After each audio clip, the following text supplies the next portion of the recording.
Welcome to the Jamal Thomas Morning Show. My name is Jamal Thomas. This is indeed my show, and I am glad that you can be with me on this show today. Of course, the big news is that there apparently is a deal between Hamas and Israel. This was something that we were talking about before, but we weren't necessarily sure whether or not the deal was entirely legitimate, or for that matter, whether Donald Trump was really the mover and shaker behind the deal. There was all sorts of skepticism associated with it, but it seems that not only is the deal real, but it also seems that it was indeed Trump that was putting pressure on Netanyahu in order to get the deal over the finish line. In fact, the Israeli government seemed to be surprised by the amount of pressure that was put on the government. They didn't necessarily think that Donald Trump was going to be the whip hand in the way that Donald Trump was whip hand in order to get the deal over the finish line. But indeed, it seemed like it was the Trump administration, not even in office yet, that got the deal through. In fact, they are even saying that Trump put more pressure on the Netanyahu government than the Biden administration did over the course of the entire war. Put that in context. Meaning Joe Biden could have gotten the deal earlier. He just didn't do it. They want, for all of the talks of Joe Biden is working tirelessly for a deal. No, they were not. They were not. They just weren't. You can't say it that way. They weren't. The moment that Donald Trump gets in and puts the most modest amount of pressure on the Netanyahu government, and again, they say they were salty language, and of course they pulled showing up on the Sabbath in order to force the deal to go through, basically saying, "Look, I don't care what day it is, we're going to get this done, and we're going to get this done before Trump gets in office." That seemed to be what took place. It really does seem like Donald Trump pushed the deal through. Now, there's questions about what is in that deal. Meaning, the catch is always whether they go through with what they say they were going to go through with. Now, Hamas has agreed to the deal. They've outright agreed. The question becomes, what about Israel? What about Israel? Meaning, we've seen a few times where we were told that a deal was on the table, a deal was being worked out, a deal, we were like inches away from a deal. We've been told this stuff before. The catch becomes whether or not it goes through. And again, like I said, all of the reporting and all the talking is as if this is real, this is legitimate. Netanyahu has backed out of these deals before. Is he going to do that with Trump? Is he going to do that with Trump? So I am uncertain. Like I said before, I am very doubtful that Donald Trump is going to allow himself to be look foolish in the way that the Biden administration has looked foolish over the course of the entire time he's been in office, especially on the issue of the war. Is Trump going to allow himself to look that way? Will a man whose very image of himself is as a strong man going to allow himself to look weak for Israel? I'm skeptical. I am skeptical. I know being cynical is typically the right position to take on this. And let's be very clear, we're calling it a ceasefire deal, but Israel is always going to reserve the right to launch attacks. They will. Now, this deal is only supposed to start on Sunday, I believe. And there's going to be a prisoner swap. On top of the prisoner swap, there's going to be Israel is supposed to pull back out of Gaza. There's that. They're supposed to pull back from the Philadelphia quarter. There's that. The hostage exchange is supposed to take place. There's supposed to be a cessation of combat for 40 days. And on top of that, there's going to be a prisoner exchange of the dead. This is then going to move into a third phase, which I'm unclear on at this point. But at the very least, there's supposed to be a large amount of resources and humanitarian aid that is supposed to flow into Gaza. Now, more than 60% of Gaza has been destroyed, evaporated. And so allowing the people to go back to their homeland and to their areas, I don't know what that means because those areas no longer exist, if that makes sense. Meaning saying that, yes, people can go back to their homes, you can get traffic back into the area. Okay, that sounds good until you realize that most of it is gone. Most of it doesn't exist. All of these places have been destroyed. So I don't know what these people are going to ultimately go back to.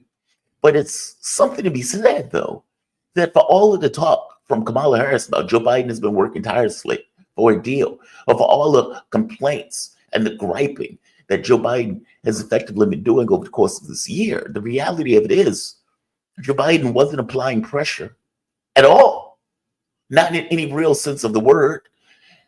Trump, who is not even in office yet, sends an envoy, and that envoy gets a deal.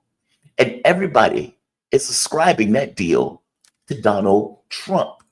Even people in the Biden administration. And what's wild about it, listening to Democrats have to accept that it was Donald Trump that got the deal is astonishing.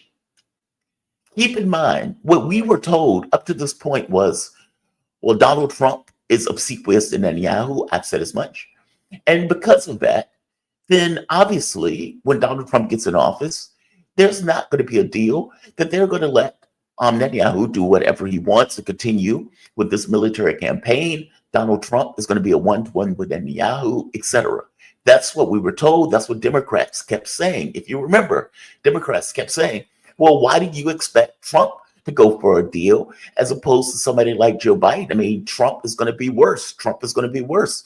I've had these conversations with Democrats myself. They would say, well, obviously, Trump is going to be worse. Trump is going to let Netanyahu do whatever Netanyahu wants. What the hell is this? What the hell is this? Netanyahu repeatedly rejected this deal over the course of the last year. Hamas has been trying to accept this deal for the last 6 months. Trump pushes him into a deal and is not even in office yet. Now, Trump has said, I want to end wars, not start them. And the clip that he put up of David Sachs, I'm wondering, is there a reality to it that Trump is trying to get across by putting up that text? Now, an argument can be made that this is all done to give an impression that Trump is not completely obsequious to Netanyahu and Israel. That despite the people that he put into his administration, that no, really, I know how this looks, but Donald Trump really has a mind of its own and it's not necessarily going to be an Israeli first policy as an American president. An argument can be made that, and that is going to be something that we're going to have to see going forward. The missiles aren't stopping. The money is not going to stop the Israel. The weapon systems are not going to stop the Israel. So there's that part. But if this goes through, and it is something that the Trump administration pushes Israel to accept and pushes Israel to go through with, then what? Then what? The reporting that's coming out of Haaretz is that this is not a deal that Netanyahu wanted. And you got Ben Smotrich and what was the other one? Smotrich and Ben Gvir, who were effectively saying, we'll crash the government if you accept this, that this is effectively a surrender. And understand why they're saying that. The entire point of this war and the argument that Netanyahu made was that Hamas was going to be fundamentally destroyed, that Hamas was not going to exist at the end of this war. Hamas continues to exist, and not just continues to exist. According to Blinken, they've reconstituted their numbers. So what does it mean that Netanyahu's argument was that Hamas wasn't going to exist, and Hamas not only still exists, but apparently has grown? What does that mean? And again, after the hostages are traded, after Israel pulls back, then what? who's going to be the government of Palestine? How's that going to be decided, or for the matter, chosen? And is Israel really going to get a say in fundamentally destroying Hamas? Meaning, is Hamas going to destroy itself in any negotiations going forward? And if they don't, what does that mean? Does Israel have the right to resume operations over just the very existence of Hamas? Because if they don't, then how is this a win by Israel? Don't get me wrong, Israel has the capability and the might to murder a lot of people. Fair enough. They are prolific killers. They do a fantastic job at killing indiscriminately. Full stop, no complaints. But as I keep pointing out, winning a war or a conflict is more than just the number of people you can kill. It's about the objectives that you set out when you went out to accomplish that war or push for that war. And one of the main key points that Netanyahu made was that Hamas was going to cease to exist as a political or military entity. Well, according to Blinken, they continue to exist as a military entity. And if they continue to exist as a military entity, then they continue to exist as a political body also.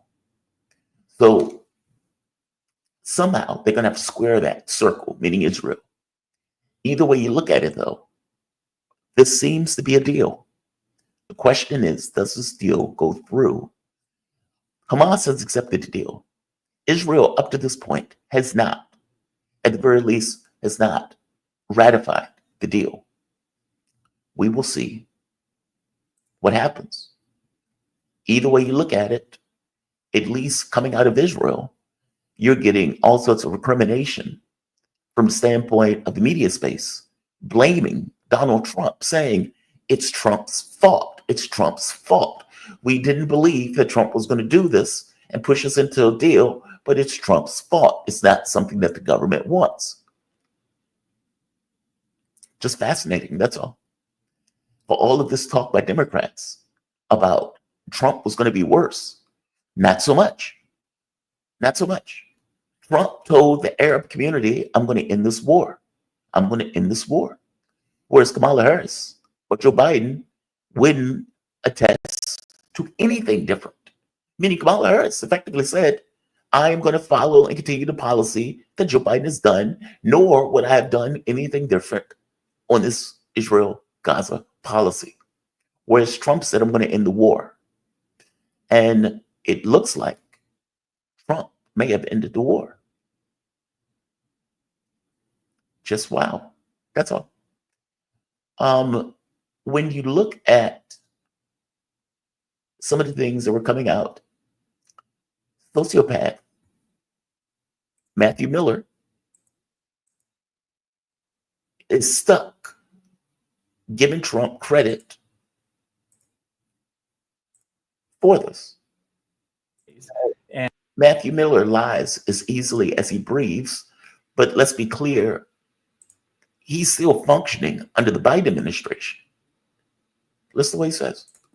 When it comes to the involvement of President-elect Trump's team, it has been absolutely critical in getting this deal over the line. And it's been critical because obviously, as I stand here today, this administration's term in office will expire in 5 days. And one of the things that we have always said about this deal is that when you get from stage 1 to stage 2, that the United States, Egypt, and Qatar are the guarantors of this deal. And Egypt and Qatar will push Hamas to stay at the bargaining table and to get from stage 1 to stage 2.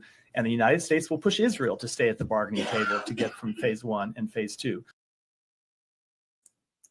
Trump gets credit for the deal. Trump gets credit for the deal. Beyond this, when you're listening to people on Democrat channels, they're stuck grudgingly giving Trump credit for the deal and having to eat crow on this issue. So right here, this is Democrat. I can't think of his name. Not important. All of them are the same on MSNBC. Take a look at the look on his face. This radical frown when he's being told that Donald Trump was instrumental in getting this deal. Look at the frown on his face. That framework has been available essentially since the end of May. So you might ask the question, as you did, why now? And I would say there was a Trump effect.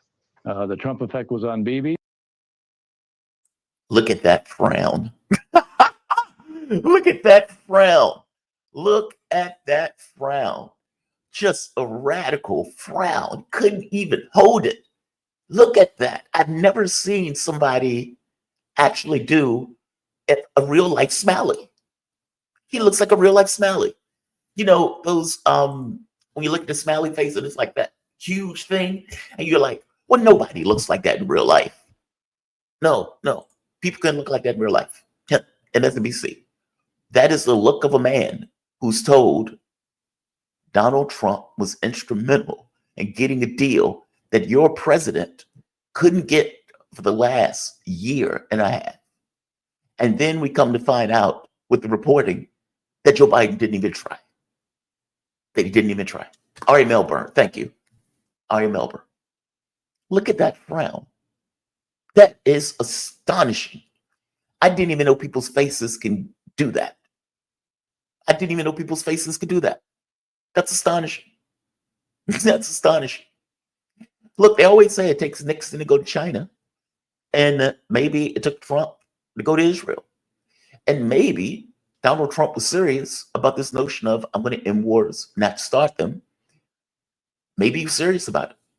I mean, I saw Marco Rubio giving his testimony being approved by Congress, effectively saying Ukraine needs to be serious about this conflict, that they're not getting that territory back. They're not going to push the Russians back, and they need to be serious about it. And this idea of giving them infinite amounts of money when they have no clear objective going forward is not a starter. So you may have two cases where Donald Trump, before he even gets into office, is working to end and unwind wars that the Biden administration had zero power to do in one sense, and was fully backing and behind to a radical degree in another sense, despite the fact that one, he was losing outright, and in the second one, it was literal genocide. Trump is not even in office yet. That's astonishing. That's astonishing. Every bit as astonishing as the look on this man's face. That is astonishing. We will see. Like I told you, it's one thing to say we are going to do a deal. It's another thing for them to actually do the deal. And over again, Israel has broken all of these ceasefire agreements. I mean, look at Lebanon. They signed an agreement with Lebanon, and they've still been doing bombings after signing the deal with Lebanon. And so, you know, we're in this position, you know, where Count Dracula pointed out, well, we'll put pressure on Israel for the deal. No, you won't. No, you won't. Because up to this point, you have not. Now, maybe Trump administration is different. Maybe Trump looks at it as I put my name on it, so I wanted to actually go through. And maybe this kind of pressure that he put on him before he even gets into office is indicative of what he plans to do while he's in office. Maybe those are question marks. But up to this point, the United States has been obsequious to Israel. Any and everything that Israel has done, the U.S. has lied in order to protect and to shield for. So when Israel, when a UN Security Council resolution goes through, the U.S. comes back and says, well, that's non-binding. Okay, but that's a lie. That's not true.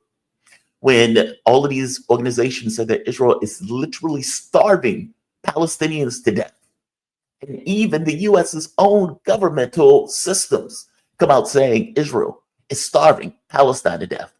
Well, you get sociopath Matt Miller or Jake Sullivan coming out saying, well, this is not really true. There's no evidence that they're being starved to death. We have Israeli soldiers shooting children. The U.S. will come out. Well, Israel is doing an investigation on that.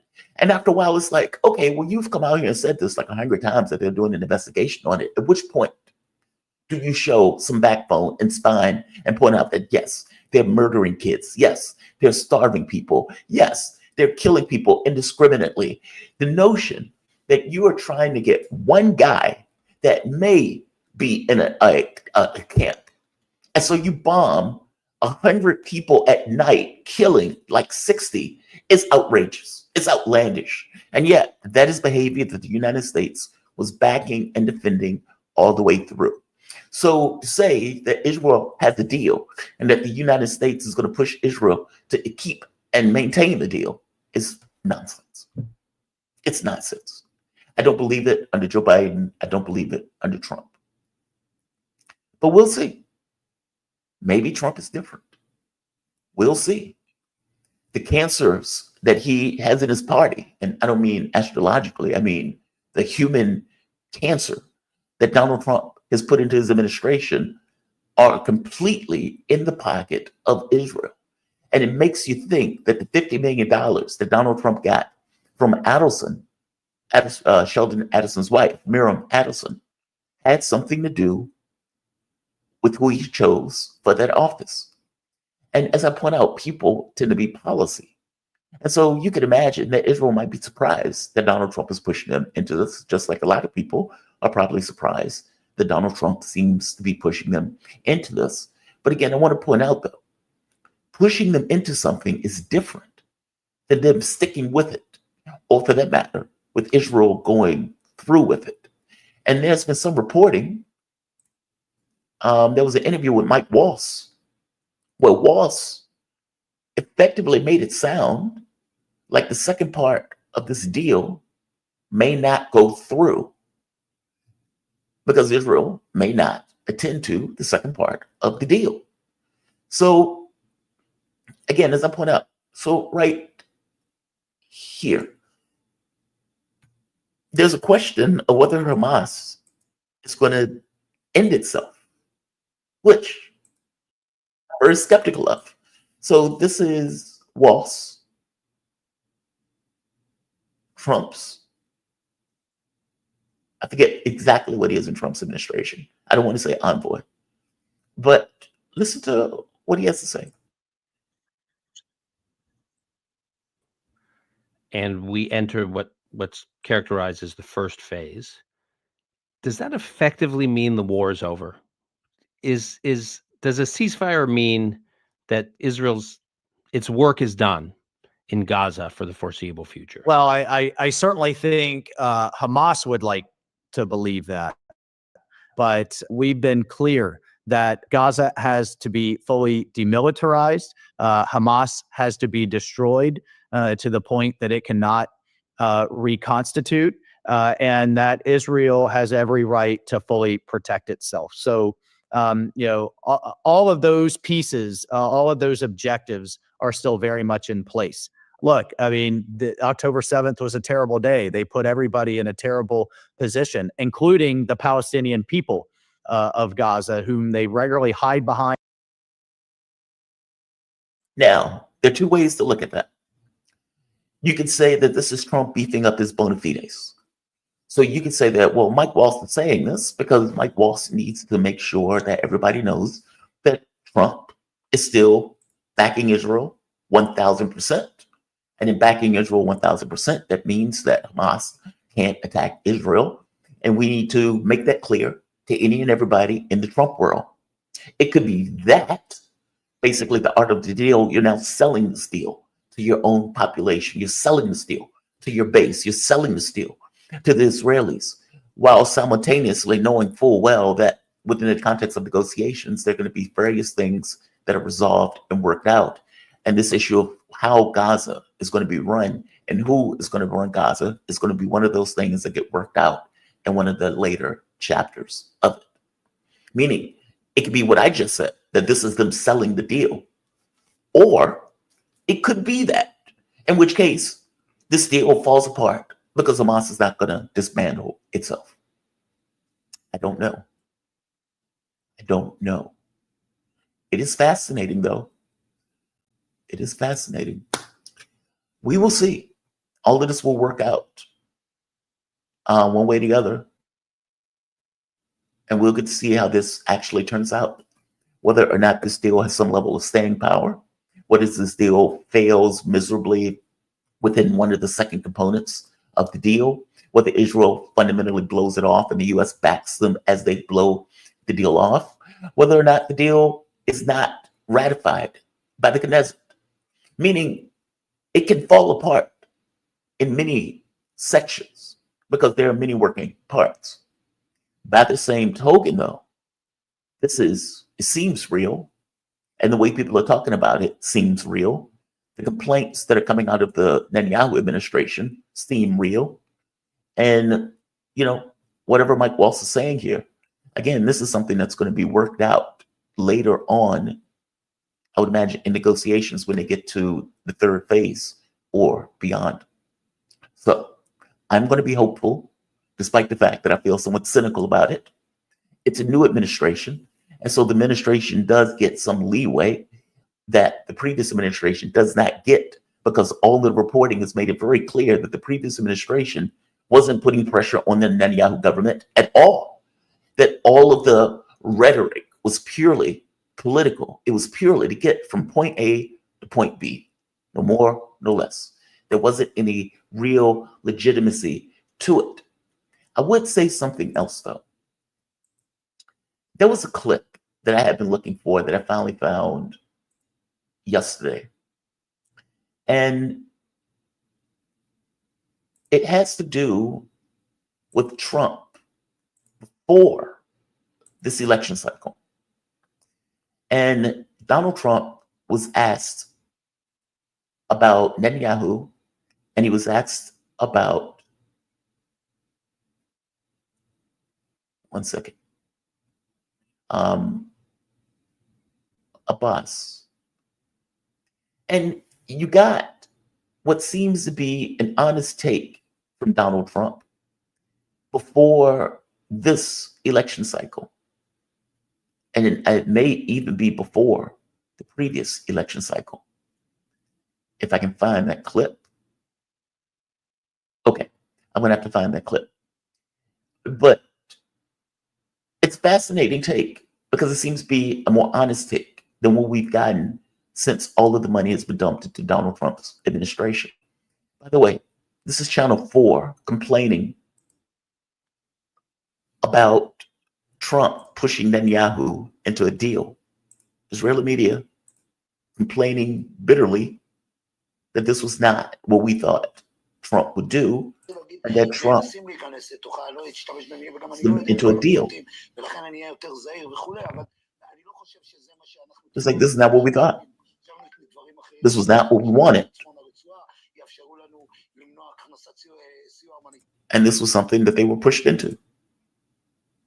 Just astonishing. Just astonishing. Like I said, we'll see what happens. And we'll see on whether or not this is something that they're going to be able to maintain, whether this is going to go through.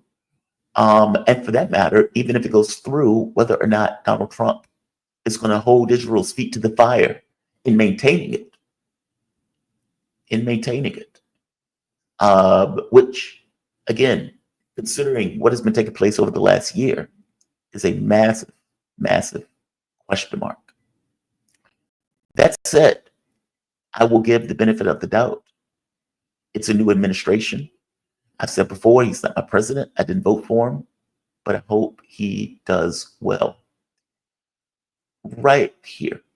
Take a listen to this. Take a listen to this. So this was back in, I don't really even remember when this clip was taking place, but I'll show the clip anyway. Listen to what he says about Netanyahu and listen to what he says about Mahmoud Abbas. And the reason why I'm showing this clip is because, look, it's one thing to get a lot of money in order to change and address behavior. It's another thing when you get and be able to give an honest take, like 3 a.m. between you and your God. That honest take and what you actually think may be different than what you're telling the public. And that honest take, regardless of what you tell the public, may be a motivating factor in your behavior. Just pointing it out, especially when you're putting out a Jeffrey Sachs clip. This is Trump. I don't remember when this took place, but listen to what he says about Abbas and Netanyahu. Trade. I haven't spoken to him since, right? I didn't talk to him. I thought he wanted to make a deal more than Netanyahu.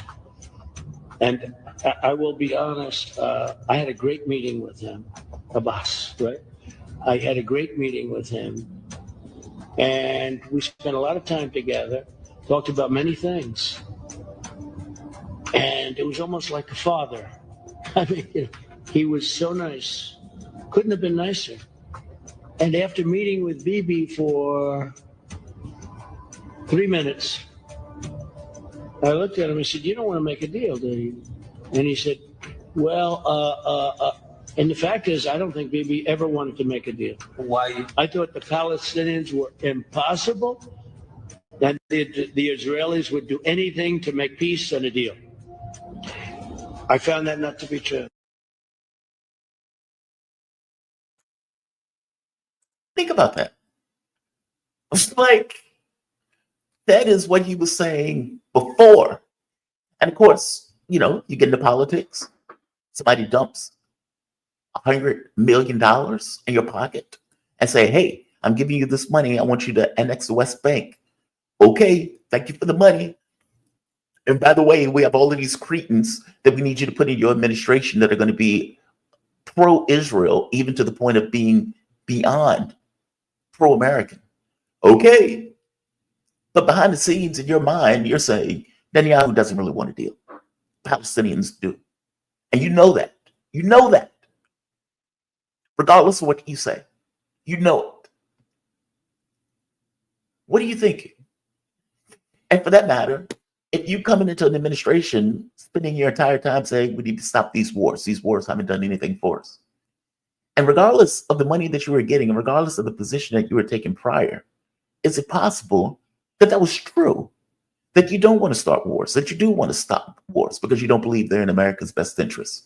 And you do have some belief in America first that gets espoused even in the foreign policy sense, even when it's an ally like Israel, that you've been given a ton of money to be obsequious to, and that you, for the most part, have taken a position, a one-to-one with the Israeli government. I don't know. It's just fascinating, that's all. Just absolutely fascinating.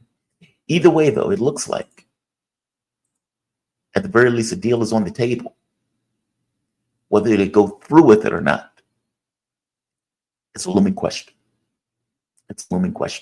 So I'll leave it at that for right now with this one. Look, guys, if you find yourself coming back here often and you dig this content, hit the like button, share the content. All of it helps. If you really find yourself digging the content, you can always support through PayPal, Patreon, for that matter, through super chats or super stickers. All chats will be read, providing they're not racist, sexist, or bigoted. And it all helps the show. Like people say, buy me a cup of coffee. I appreciate it if you do. Let's read these first. My only issue is, what about the thousands of women and children in Israeli camps? So those people, or many of them, are also supposed to be returned. So right here, this is Al Jazeera.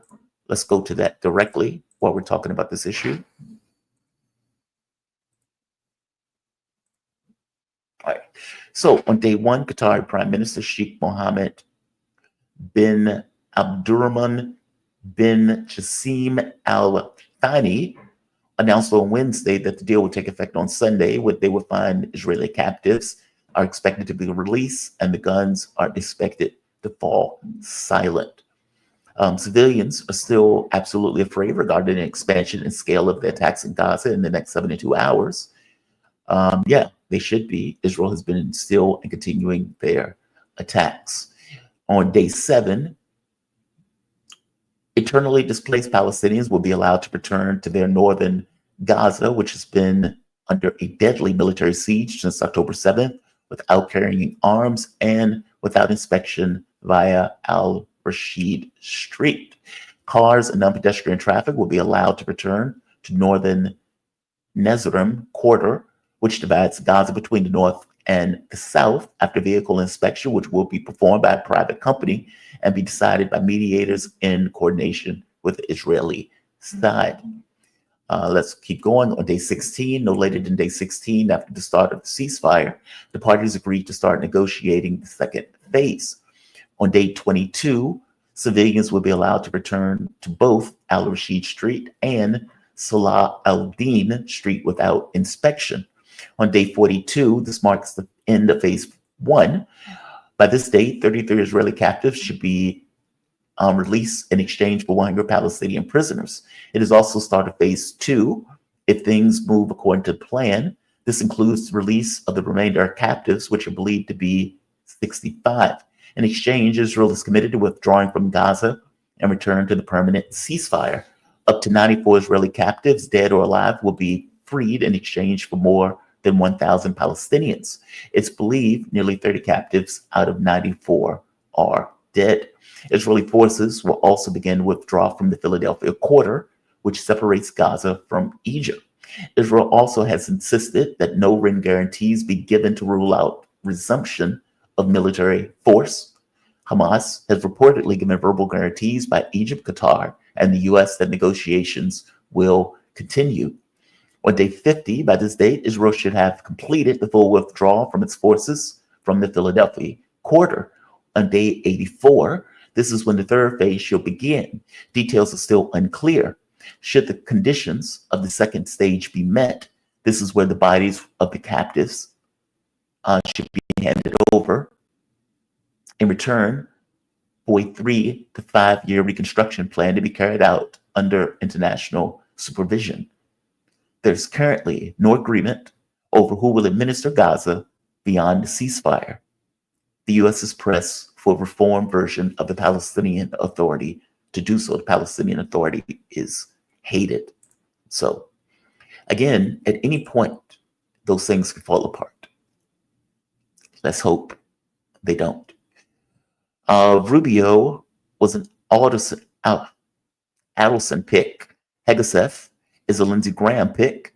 Hopefully, Trump will get ahead of them. And other fools, yes, agreed. Someone sold Trump's first administration. Oh, it was a clown car. And this one is a clown bus. Yes, agreed. Agreed.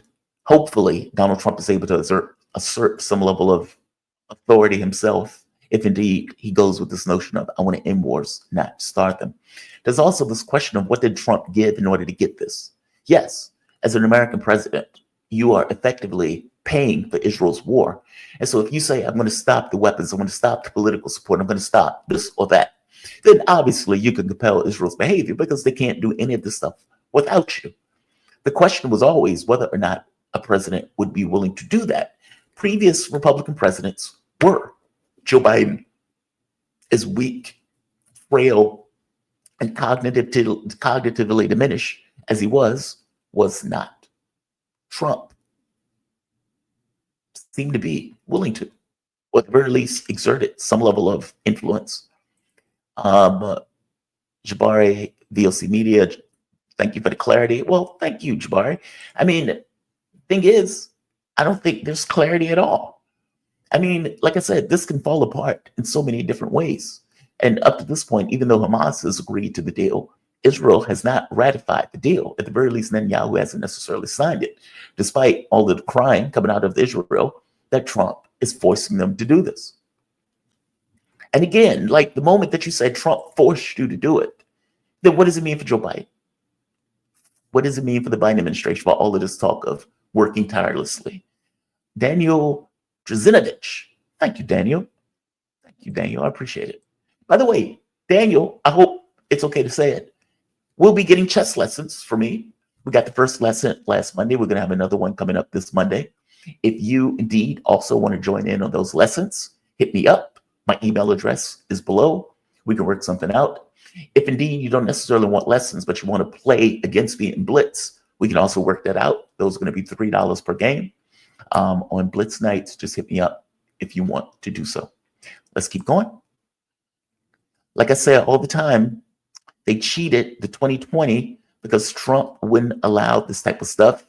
I hope we can all unite now that Trump is a lifelong Democrat. That's what people often forget. Like, they make this guy look like he's a monster. But truth of the matter is, Donald Trump was at Hillary Clinton's, Chelsea's wedding, or vice versa, something like that. Either they were at his wedding or he was at their wedding. But there was no issue with Trump once before. Trump has pointed out before that these people used to have him on their shows. They used to talk to him cordially, no issue. He used to be a Democrat. Elon Musk used to be a Democrat. Tulsi Gabbard used to be a Democrat. RFK Jr. used to be a Democrat. I didn't leave the Democratic Party. The Democratic Party left me. Let's see, shed of them, not ahead of them. I must have said something that you're correcting me on. I just don't remember what I said, but fair enough. Jamal, when you change the words, you risk changing the meaning. Which one? Shed of them, not ahead of them? What did I say? What did I say? I must have said something wrong. If I said something wrong, fair enough. I don't mean to change the meaning of anything. Interesting. I just say it's been interesting. What's also funny is this part. Somebody asked Joe Biden who was responsible for this deal and whether or not Joe Biden was owed anything in regards to getting this peace deal. Listen to what Joe Biden says here. Because again, I find this to be one of the most delusional presidents who did not want to exert any political pressure in order to get a deal. Zero.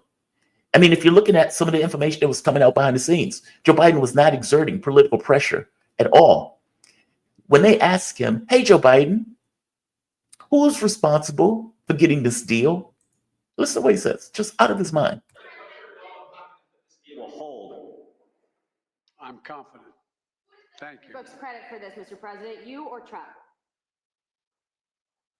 Is that a joke? Oh, thank you. Will hold. I'm confident. Thank you. Folks, credit for this, Mr. President, you or Trump? Is that a joke? Oh. No, it's not a joke. It's not a joke. It's not a joke at all. It's not a joke. When asking who is responsible for the deal, you were in office for over a year as this was going on. At 0 point, despite the fact, look, let's be very clear. Israel was not able to wage this murderous genocide without the U.S. Full stop. And some of the reporting points out that something like 70 to 80% of the money, weapons, resources that went into this came from Joe Biden. He's going to leave as Genocide Joe. She is going to leave as Holocaust Harris.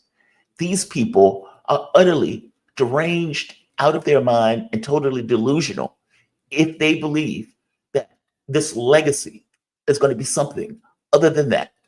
A cognitively damaged president that was so out of his mind that his own party ate him alive to get him out of the race.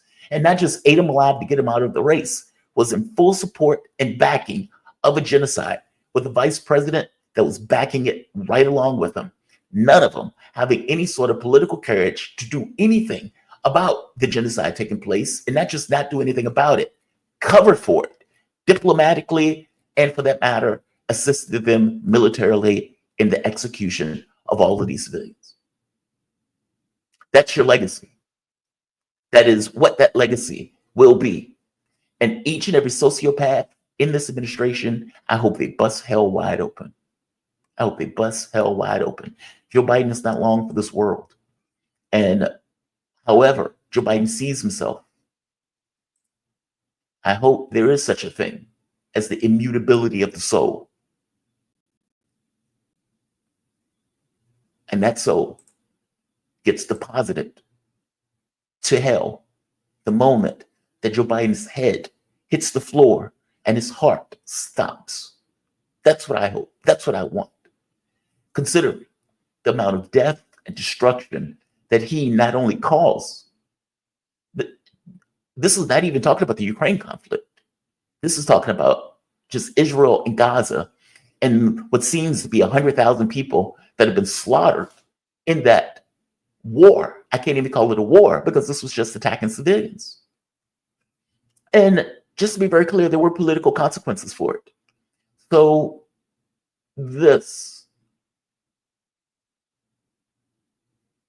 right here, drop site. Yeah, Ryan Grimm, drop site news. Look at this. As pertaining to the presidential election, Kamala Harris paid the price for not breaking with Joe Biden on Gaza, new poll shows. 29% of non-voters who supported Joe Biden in 2020 said U.S. support for the genocide was the top reason they set the 2024 election out, according to YouGov survey. 29% of non-voters who supported Joe Biden in 2020 said genocide was the reason they did not back Kamala Harris. That would have been enough to win, by the way. That would have been enough to win. So, yeah, there's that. Unite. Spinell. Unite indeed. Spinell, here's another one. Yep, he was a Democrat till they didn't let him run in 2016. Polls state that without the laptop BS, he would have won. Both teams, anti-Zionists now unite. Well, you know, the masses of the world has been pretty strong on this idea of pushing back on the Israeli lobby. And they have been against them. They wanted to take him out of office. Massey was the one that pointed out that Israel has minders for the various politicians all across DC. So yeah, the anti-Zionists unite. It's just not that many of them in the government itself. Just not many in the government itself. So yes, Spinell agreed. DC, here's another one. DC RNC representatives unite around Zionism while their constituents, which they divide, unite around dissent. So unite. Agreed. We can do more together than we can separate. Absolutely agree. Sparky, what did I say? I don't remember what I said if I changed the meaning of something. Hit me up and say what I said. It doesn't even have to be a super chat. Or just whatever. I like to get stuff right. So yeah. But yeah, man, interesting morning, interesting night. We'll see if this actually sticks. We'll see if this actually lasts. But what it seems on its face, Donald Trump, president-elect, not even Trump, not even president yet, has been able to get a deal that the Biden administration has not been able to get over the course of the last year.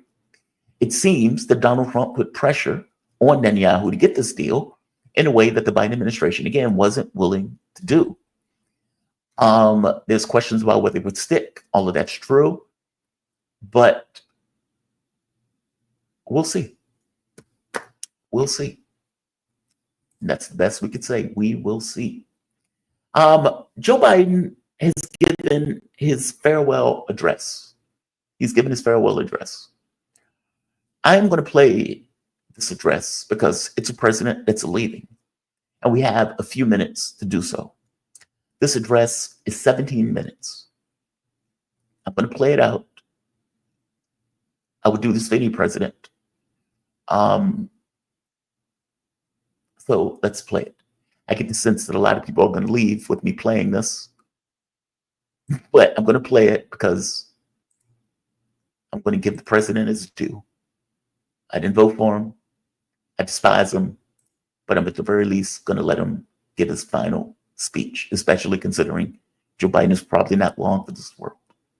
This is Joe Biden's farewell address to the nation. I'm speaking to you tonight from the Oval Office. Before I begin, let me speak to important news from earlier today. After 8 months of nonstop negotiation, my administration, by my administration, a ceasefire and a hostage deal has been reached by Israel and Hamas. By the way, just to interrupt this one more time, I'm sorry. When Joe Biden points out that he was the one that got the deal done, because he's trying to claim this was him.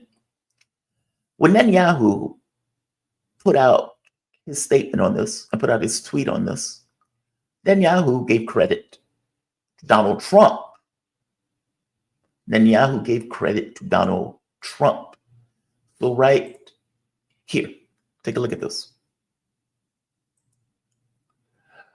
Today, after many months of intensive diplomacy under the United States, along with Egypt and Qatar, Israel and Hamas have reached a ceasefire and hostage deal. My diplomacy never ceased in these efforts to get the deal done. I will speak more about this soon. Okay. This is Netanyahu, Prime Minister of Israel. Prime Minister Benjamin Netanyahu spoke this evening with U.S. President-elect Donald Trump and thanked him for his assistance in advancing the release of the hostages and for helping Israel bring an end to the suffering of dozens of hostages and families. Whose name is missing? Joe Biden's. Joe Biden's, right here. Joe Biden's name is missing. So Joe Biden is trying to take credit for something that all of the media give credit to Trump. And Netanyahu himself gives credit to one Donald Trump. Joe Biden is trying to grift. Joe Biden is trying to grift. He wasn't instrumental in this deal. He wouldn't put pressure in order to get a deal done. And now at the end of it, after Donald Trump comes in and does the work, Joe Biden now stands there and tries to take credit. Just great. Just great. So yes, I need to put that in, because if he's going to give this farewell speech and he's going to put this nonsense in that he was somehow responsible for it, yeah, that needs to be impeached immediately. So let's go back. I'll let him make his case. Joe Biden's farewell address to the nation. Elements of which I laid out in great detail in May of this year. This plan was developed and negotiated by my team and will be largely implemented by the incoming administration. That's why I told my team to keep the incoming administration fully informed, because that's how it should be, working together as Americans. This will Again, they weren't working together. Trump's team, or at the very least, Joe Biden backed away, if that's what he wants to mean. But Trump's team went in, pushed for a deal immediately. This was the deal that was on the table that Hamas was agreeing to. But Joe Biden will put no pressure in order to get it done. Trump comes in, immediately puts pressure, it's not even in office yet, and has his advisors and representatives get the deal done. This was not Joe Biden. This was Donald Trump. I feel the need to keep saying that because Genocide Joe had the opportunity to do this deal over the course of the last year. He just wouldn't do it. He wouldn't apply pressure. He wouldn't do anything or use any of the levers that the president had at his disposal to get a deal done. So no, I'm going to keep interrupting when he keeps saying this nonsense, because Joe Biden did not get the deal done. It was done under Trump. I'm sorry. Yes, I'm salty about it. All of these people died for no reason. This will be my final address to you from the American people, from the Oval Office, from this desk as president. And I've been thinking a lot about who we are and maybe more importantly, who we should be. Long ago in New York Harbor, an iron worker installed beam after beam, day after day. He was joined by steel workers, stonemasons, engineers. They built not just a single structure, but a beacon of freedom. The very idea of America was so big, we felt the entire world needed to see. The Statue of Liberty, a gift from France after our Civil War. Like the very idea of America, it was built not by one person, but by many people from every background and from around the world. Like America, the Statue of Liberty is not standing still. Her foot literally steps forward atop a broken chain of human bondage. She's on the march, and she literally moves. She was built to sway back and forth to withstand the fury of stormy weather, to stand the test of time because storms are always coming. She sways a few inches, but she never falls into the current below. An engineering marvel. The Statue of Liberty is also an enduring symbol of the soul of our nation. A soul shaped by forces that bring us together and by forces that pull us apart. And yet, through good times and tough times, we've withstood it all. A nation of pioneers and explorers, of dreamers and doers, of ancestors native to this land, of ancestors who came by force, a nation of immigrants who came to build a better life, a nation holding the torch of the most powerful idea ever in the history of the world, that all of us are created equal, that all of us deserve to be treated with dignity, justice, and fairness, that democracy must defend and be defined and be imposed, moved in every way possible. Our rights, our freedoms, our dreams.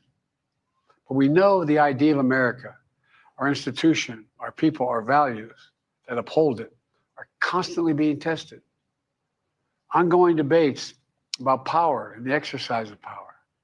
But whether we lead by the example of our power or the power of our example, whether we show the courage to stand up to the abuse of power or we yield to it. After 50 years at the center of all of this, I know that believing in the idea of America means respecting the institutions that govern a free society, the presidency, the Congress, the courts, a free and independent press, institutions that are rooted, they just not reflect the timeless words, but they echo the words of the Declaration of Independence. We hold these truths to be self-evident. Rooted in the timeless words of the Constitution, we the people. Our system of separation of powers, checks and balances, it may not be perfect, but it's maintained our democracy for nearly 250 years, longer than any other nation in history that's ever tried such a bold experiment. In the past 4 years, our democracy has held strong. And every day I've kept my commitment to be president for all Americans through one of the toughest periods in our nation's history. I've had a great partner in Vice President Kamala Harris.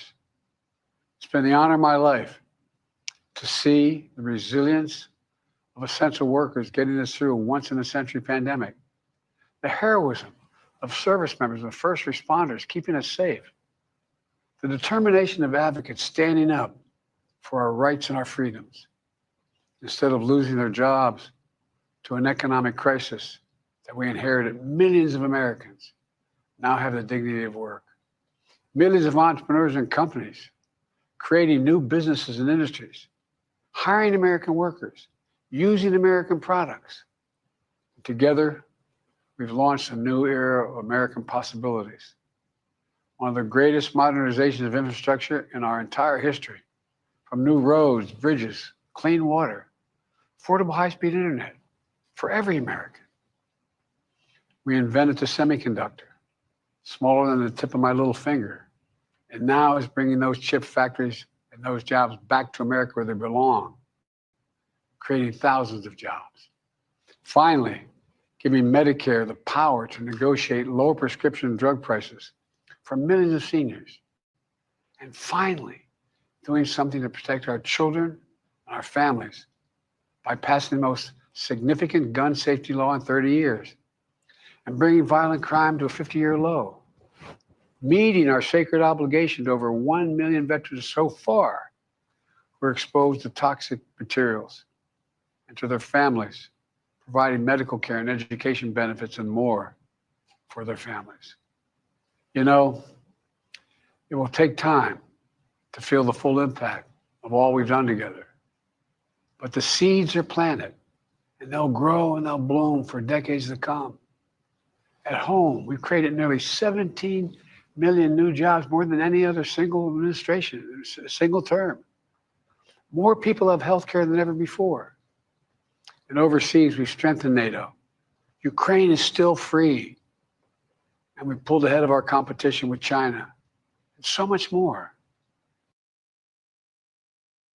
See, this is, I'm sorry, I have to intrude on this part. You know, this is where Garland is right. Garland made the point yesterday that Joe Biden, over the course of his time in office, has been amoral to the truth. That it's not so much that it's not even lying. It's not caring one way or the other about whether something was true or whether it was false. He just says it. This notion that Ukraine is now free and that they've somehow benefited Ukraine, have they looked at the news, even U.S. media, on the condition of the Ukrainian military? Hundreds of thousands of desertions, hundreds of thousands of Ukrainians dead, hundreds of thousands maimed in this kind of horrific, gruesome fashion. You're getting the territory, more than 25% in the Russian camp, with more being annexed every day, moment by moment, even as Joe Biden speaks, kilometer after kilometer being lost, with Ukrainian after Ukrainian being shot in the face and killed. And now they're trying to get kids to go into the war zone. That is the condition that Joe Biden has left Ukraine, a dying state where there's a question whether Ukraine will even exist. Didn't have to be that way. Istanbul agreements would have resolved it immediately after it happened. The Minsk agreements would have resolved it before it ever took place. The Biden administration was fully against both of those. Hundreds of thousands of people dead as a direct result of this president. That will be his legacy. That will be on his conscience, if he had a conscience. The worst president that we've ever had, full stop. And a prolific liar. A prolific liar. I'm sorry, let's keep going. Oh, by the way, I just want to get this one in. Sparky, you're right. So Rubio and Alderson picked Hegseth, and Lindsey Graham picked, Rubio was an Alderson pick. Hegseth was a Lindsey Graham pick. Hopefully, Trump will shed, S-H-E-D, shed them. And the other fools, someone said that Trump's first administration was a clown car, and this one is a clown bus. Sparky, you're right. I changed the meaning when I got it wrong. Right here, it was a super chat about Rubio and Hegseth pick. You were right. Shed. And we'll see. I hope he does shed those people. I just don't want him to get someone worse. That's just my fear. Spinell, super sticker. Thank you, Spinell. Let's finish Joe Biden's lie filled, completely delusional final speech. I'm so proud of how much we've accomplished together for the American people. And I wish the incoming administration success, because I want America to succeed. That's why I've held my duty to ensure a peaceful and orderly transition of power, to ensure we lead by the power of our example. I have no doubt that America is in a position to continue to succeed. That's why my farewell address tonight, I want to warn the country of some things that give me great concern. This is a dangerous and that's a dangerous concentration of power in the hands of a very few ultra-wealthy people. The dangerous consequences if their abuse of power is left unchecked. Just think, he's saying this like he's not currently president, or that he hasn't been president over the last 4 years. Do you know how many billionaires was backing Kamala Harris? Kamala Harris raised $1.5 billion in 3 months, and spent it in 3 months and left in debt. But the point I'm getting at is, who do you think gave her that $1.5 billion? It wasn't mom and pops. When they were going to the various people to try to get the money, they were getting the money billionaires and millionaires. And there were more billionaires backing Kamala Harris than was backing Donald Trump. So yes, there's been a concentration of power in this country. No, you, Joe Biden and Kamala Harris, has not been the answer or solution to that concentration of power. Sorry. Today, an oligarchy is taking shape in America of extreme wealth, power, and influence that literally threatens our entire democracy, our basic rights and freedoms, and a fair shot for everyone to get ahead. We see the consequences all across America, and we've seen it before.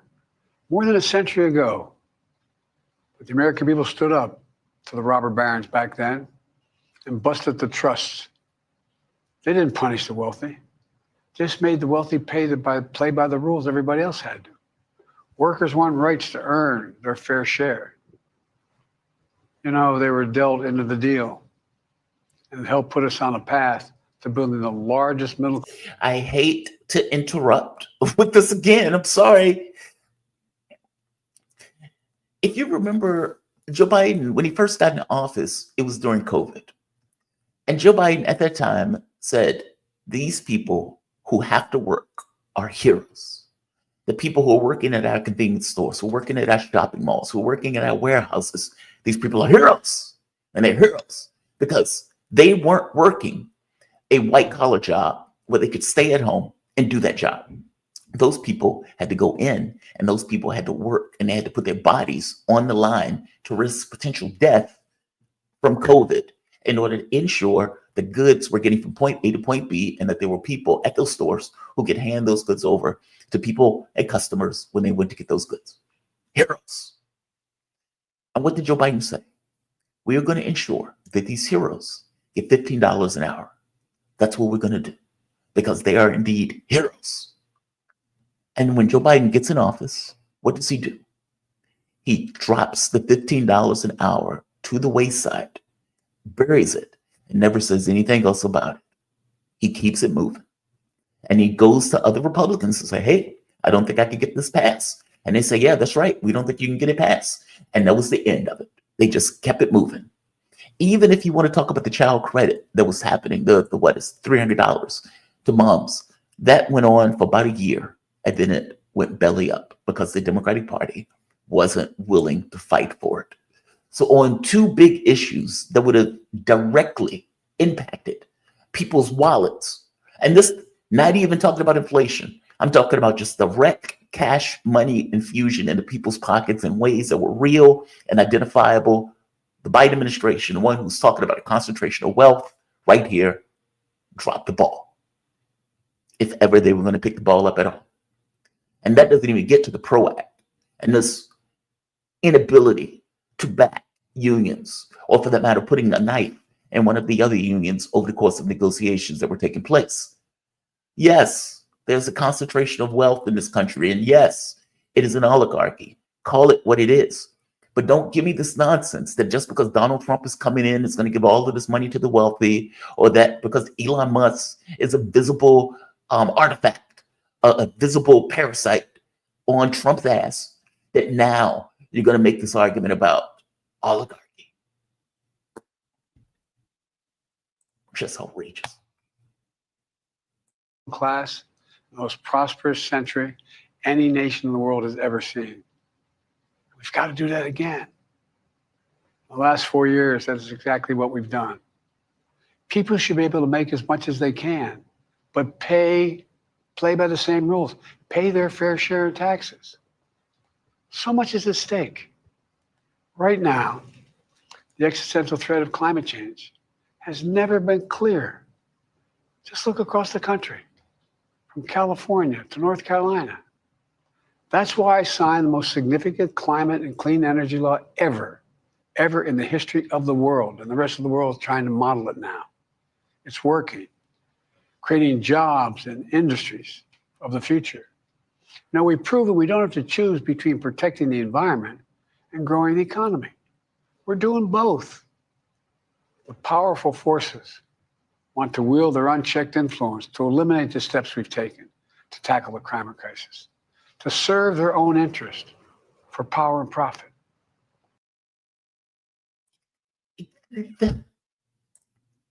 As he says this, I want you to think of two things. One, they blew up Nord Stream. Nord Stream was the worst environmental disaster. I don't know in history, but definitely in the modern era. The worst environmental disaster in the modern era. And Joe Biden was responsible for it. He blew up Nord Stream pipeline.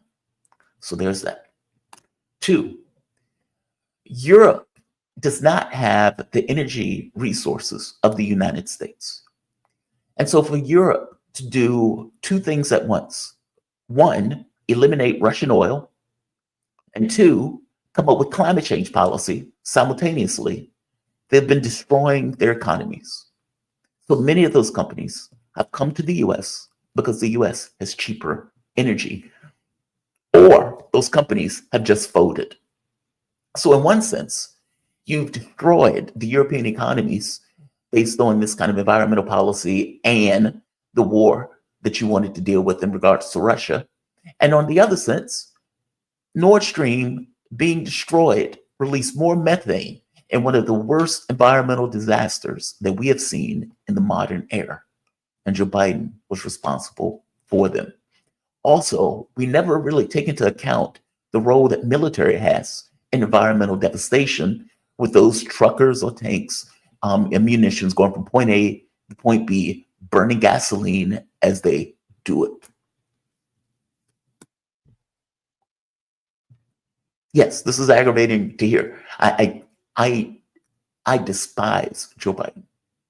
I despise Joe Biden. We must not be bullied into sacrificing the future of our children and our grandchildren. We must keep pushing forward and push faster. There's no time to waste. It's also clear that American leadership in technology is an unparalleled source of innovation that can transform lives. We see the same dangers of the concentration of technology, power, and wealth. You know, his farewell address, President Eisenhower spoke of the dangers of the military-industrial complex. He warned us then about, and I quote, the potential for the disastrous rise of misplaced power, end of quote. 6 decades later, I'm equally concerned about the potential rise of a tech-industrial complex that could pose real dangers for our country as well. Americans are being buried under an avalanche of misinformation and disinformation, enabling the abuse of power. The free press is crumbling. Editors are disappearing. Social media is giving up on fact-checking. The truth is smothered by lies told for power and for profit. We must hold the social platforms accountable to protect our children, our families, and our very democracy from the abuse of power. Meanwhile, Joe Biden has put out a litany of lies as an issue of policy. The idea that he is putting this out. So when NBC News came out with the reporting, I've shown this story before, by Ken Delanian, because Ken Delanian thought it was just fantastic. But effectively, right here, this. In a break with the past, the U.S. is using intel to fight an info war with Russia, even when the intel isn't rock solid. And Ken Delanian is making it like this was a great thing. It was an attention-grabbing headline around the world. The U.S. officials said they had indications that Russia might be preparing to use chemical agents in Ukraine. President Joe Biden later said it publicly, but 3 U.S. officials told NBC News this week that there's no evidence that Russia has brought any chemical weapons to Ukraine. Right.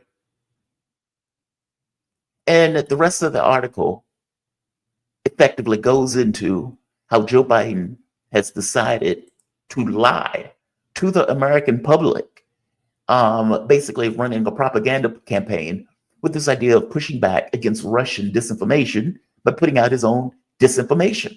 It's an astonishing article. And they talk about it in these great euphoric terms, like this is a great display by the presidential power to lie continuously to the American public. That doesn't even touch Russia is trying to take all of Ukraine. Russia is trying to take all of Europe. Vladimir Putin is whatever you want to add into it. I mean, they have had a litany of lies. The Hunter Biden laptop, this idea. My point is that much of the lying has come out of the White House. I understand that people will lie on Twitter and they will make stuff up. Fair enough. I get that. But it's far more dangerous when lies are coming out of the White House. Israel is not trying to starve the Palestinians. Yes, they were. They were absolutely starving the Palestinians to death. Well, Israel believes in a deal. It's Israel's deal. If you remember that lie, Israel has its own deal. Israel has a deal. Why would Israel be against its own deal? They have lied all the way through. So I get a social media company and a platform that is social media, social in and of itself. Yes, we'll have lies. But the lies that come out of the White House or the lies that come out of mainstream media, I would argue, are far more dangerous. 51 intelligence officials said that the laptop was Russian disinformation. Okay, well, that was a lie.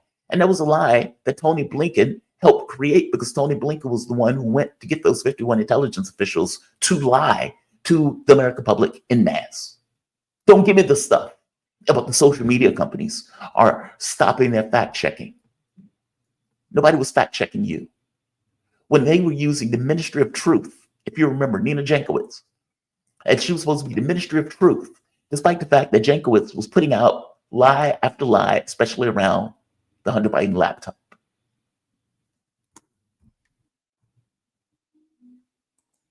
Yes, I'm a bit salty about this. Let's keep going. Artificial intelligence is the most consequential technology of our time, perhaps of all time.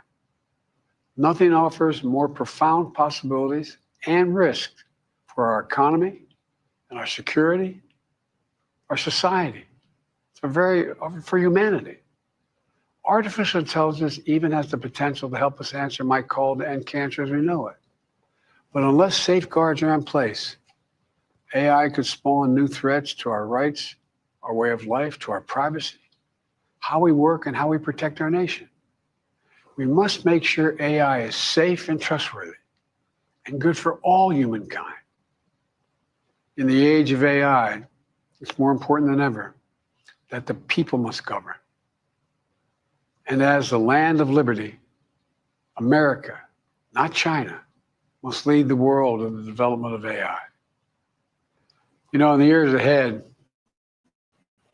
it'll help to be, it can be up to the president, the presidency, the Congress, the courts, the free press, and the American people to One last point. TikTok.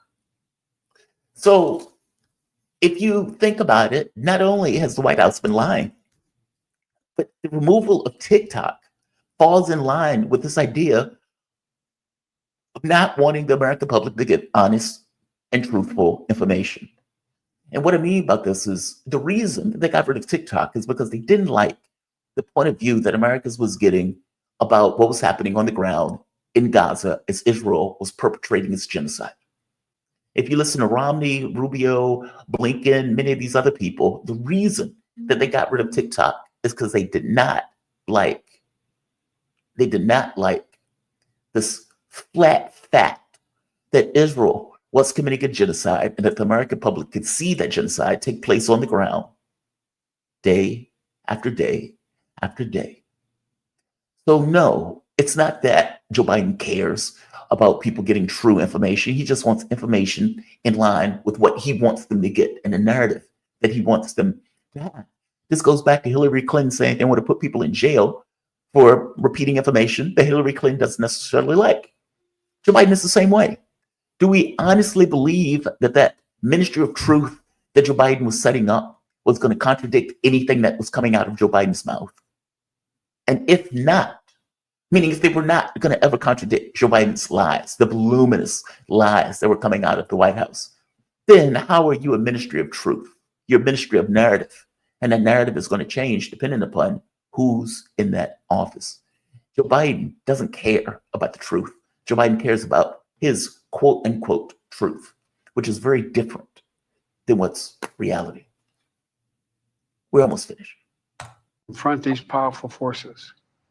We must reform the tax code, not by giving the biggest tax cuts to billionaires, but by making them begin to pay their fair share. We need to get dark money. That's that hidden funding behind too many campaigns contributions. We need to get it out of our politics. You mean like the $100 million that Israel has been putting into our races? Is that what you're saying? That dark money that's coming from AIPAC or from some of these other Israeli lobbies, is that what you're saying? That type of money that is flowing into the coffers of Democrats and Republicans, where these guys have minders? Is that the money you're talking about, Joe Biden? He's acting like, golly gee, I was never president. Golly gee, I was never president. You were in office, sir. You're telling me about the stuff that you did fundamentally nothing about, or was never even an issue over the course of your administration. Just out, right? Like, oh, hey, we should care about the oligarchy, and we have these forces that are working behind the scenes. No, duh. No, duh. It was true when you got in office. It's true when you leave in office. You did nothing about the things that you are now complaining about. In fact, you were just as subservient to those forces, and you literally have been doing everything that you are now complaining about on your way out. You saying this in no way changes your legacy as being Genocide Joe. In no way changes your legacy of being cognitively damaged, a man where they hid that damage over the course of the administration. You, sir, have been the worst president we have ever had. You have gotten hundreds of thousands of people killed in regime change wars, in one war that you just fundamentally lost. And in the other one, what is literally a genocide. If you want to call a genocide a win, okay, you can do that. I'll let you do that. But that's what it is. That is what it is. We need to enact an 18-year time limit, time and term, for the strongest ethics and the strongest ethics reforms for our Supreme Court. We need to ban members of Congress from trading stock while they're in the Congress. We need to amend the Constitution to make clear that no president is immune from crimes that he or she commits while in office. The president's power is not limited. But see, therein lies the rub. When her report came out, her didn't say that Joe Biden was innocent. He just pointed out that he didn't believe that they could prosecute Joe Biden because he wasn't altogether cognitively there. A well-meaning old man with a poor memory. And Democrats flipped out. Well, I agree with them flipping out because all things being equal, Joe Biden is in office. How are you telling me that you can't prosecute him, but he is still competent enough to run the government? How does both of those things exist simultaneously? No, he is clearly not in his right mind. He is so out of his mind, he can't be prosecuted, but he's still president of the United States. But Joe Biden is sitting here making this argument that presidents aren't immune to prosecution. Yes, sir, looking back at you. Looking at you. It shouldn't be. And in a democracy, there's another danger to the concentration of power and wealth. It erodes a sense of unity and common purpose. It causes distrust and division. Participating in our democracy becomes exhausting and even disillusioning. And people don't feel like they have a fair shot. We have to stay engaged in the process. I know it's frustrating. A fair shot is what makes America America. Everyone's entitled to a fair shot, not a guarantee, but just a fair shot, an even playing field. Going to. All right, my guest is here, so I'm going to end this. This is a maddening final closing speech for Joe Biden, but this is his farewell address to the American public. I played the overwhelming majority of it. But I want to bring in my guests. We are joined. Make America America. Make America America. We can't say great anymore because we that ends up referring to the other guy. Peter Coffin, he's a journalist with over 250,000 YouTube subscribers, podcaster, and author. In their book, Custom Reality and You, they explore a world where profit is the driving force. Peter, welcome to the show, man. Joe Biden was talking about this being the concerns of America being an oligarchy. He referred to concerns about lying to the American public and that social media companies were no longer dealing with fact checking. He pointed out, I played the overwhelming majority of the speech. Apparently I got annoyed at various parts of the speech and gave my interjection in it. How you doing this morning, man? You doing all right? I'm good. I apologize. A little late. I had a brain fart about the time zone here. Oh, you're fine. You're fine. I was going through the news that was taking place in regards to the Gaza or the Hamas Israel truce that's apparently on the table that Donald Trump pushed through. Give me your take on that. Let's start on that for a moment. All the reporting that's coming out is that Trump was instrumental in getting this deal. Trump was the one that pushed this deal through. You can look at sociopath Matt Miller himself. Even he, still under the Biden administration, is stuck saying this. When it comes to the involvement of President-elect Trump's team, it has been absolutely critical in getting this deal over the line. And it's been critical because obviously, as I stand here today, this administration's term in office will expire in 5 days. And one of the things that we have always said about this deal is that when you get from state. And I'll go further. Even though Joe Biden was trying to take credit for it, this is Netanyahu. Prime Minister Netanyahu spoke this evening with U.S. President-elect Donald Trump and thanked him for his assistance in advancing the release of the hostages and helping Israel bring an end to the suffering of dozens of hostages and their families. So Netanyahu, when he gives credit to one Donald Trump, not Joe Biden.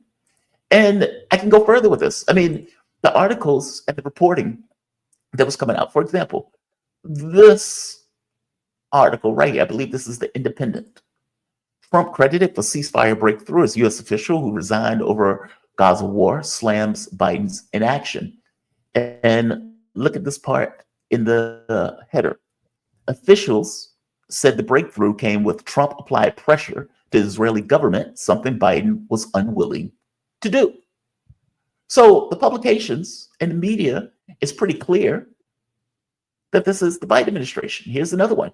Truce talks aided by Trump's pressure amid Hamas weakness, diplomat says. Like over and over again, all of these publications are pointing out that it was Trump that did it, not Joe Biden. I want to point out something else. The Times of Israel even said something. Even the Times of Israel, they had an interview with Jack Lew, the ambassador, and he pointed out that Joe Biden at no point put pressure on the Netanyahu government anyway through. Here's another one. Right here, it says Kamala Harris paid the price for not breaking with Joe Biden on Gaza. New poll shows 29% of non-voters who supported Joe Biden in 2020 said the U.S. support for genocide was a top reason that they set 2024 out.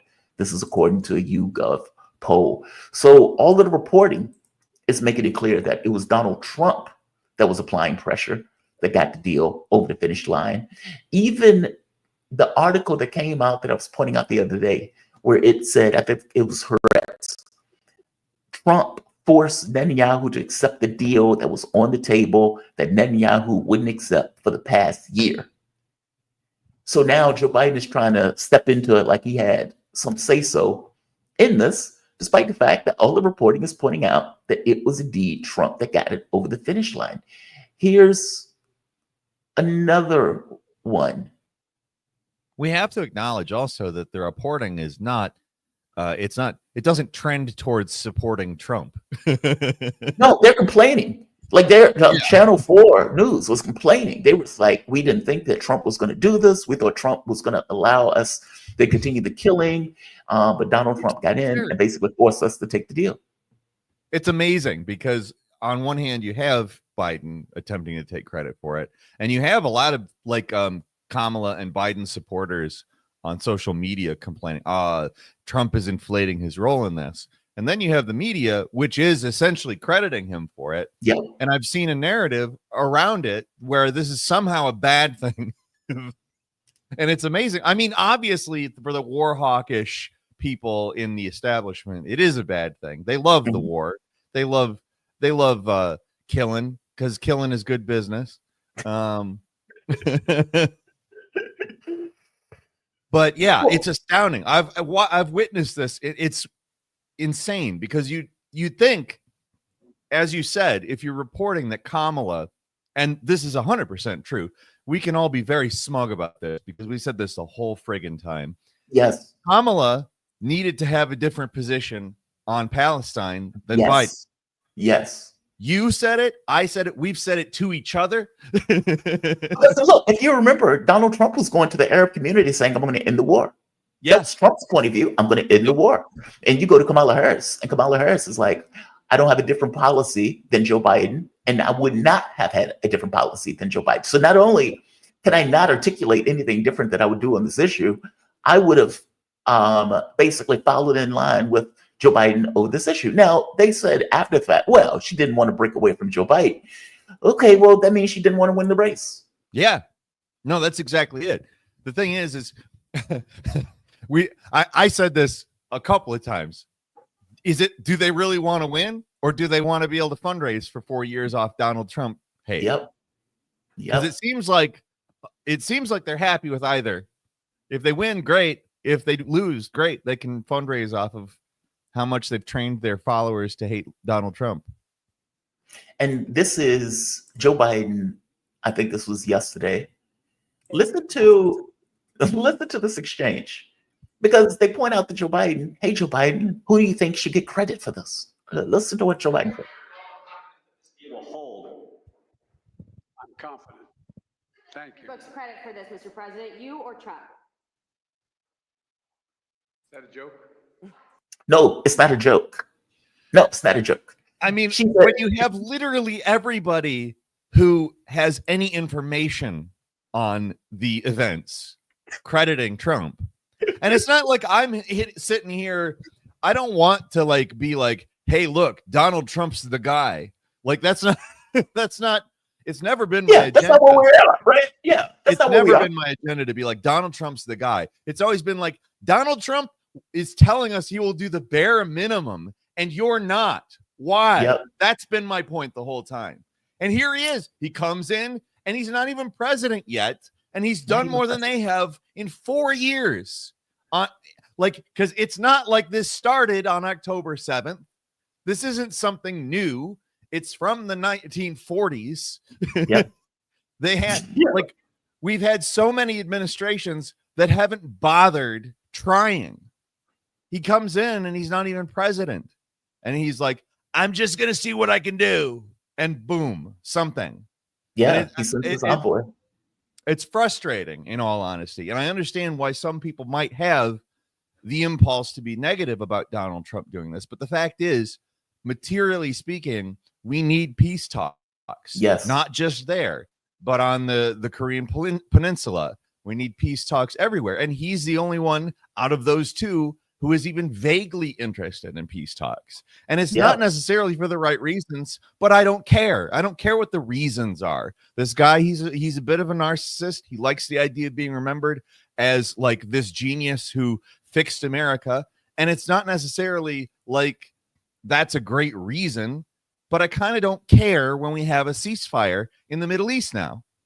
It's like, it's been the whole time. They're like, we're going to get a ceasefire. We're going to get a ceasefire.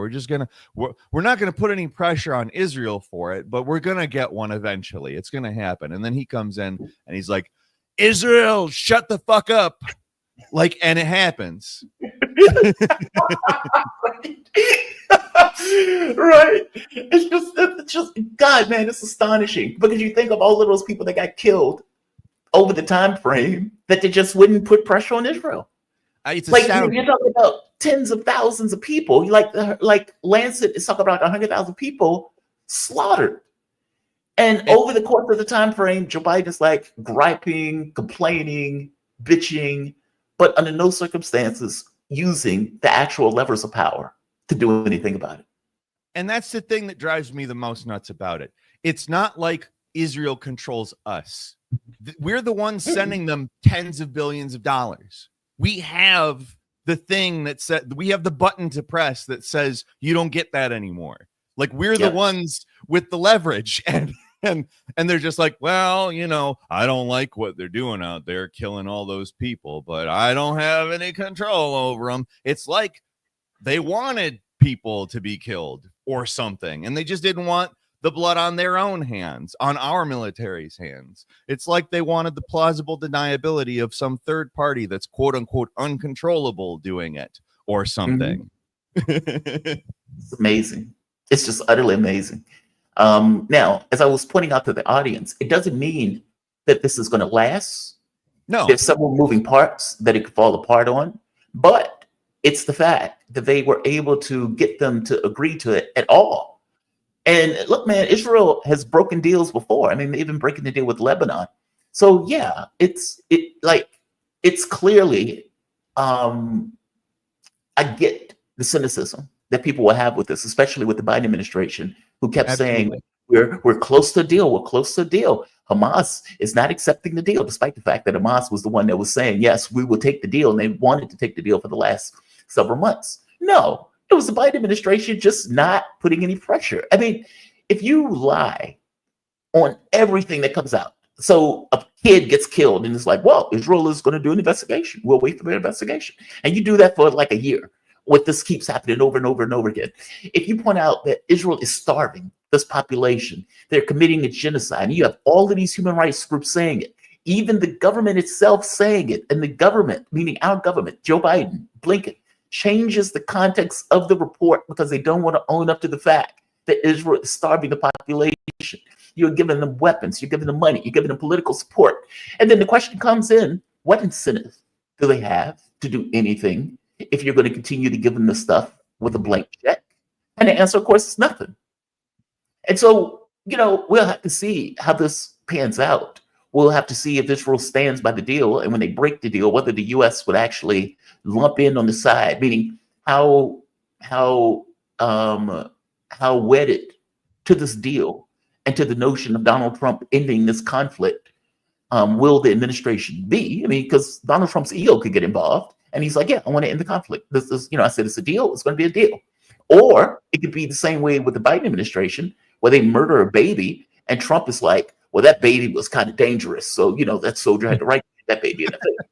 We don't know which one is going to laugh at murdering a baby, but I mean, the way that you're not wrong about how you put it either.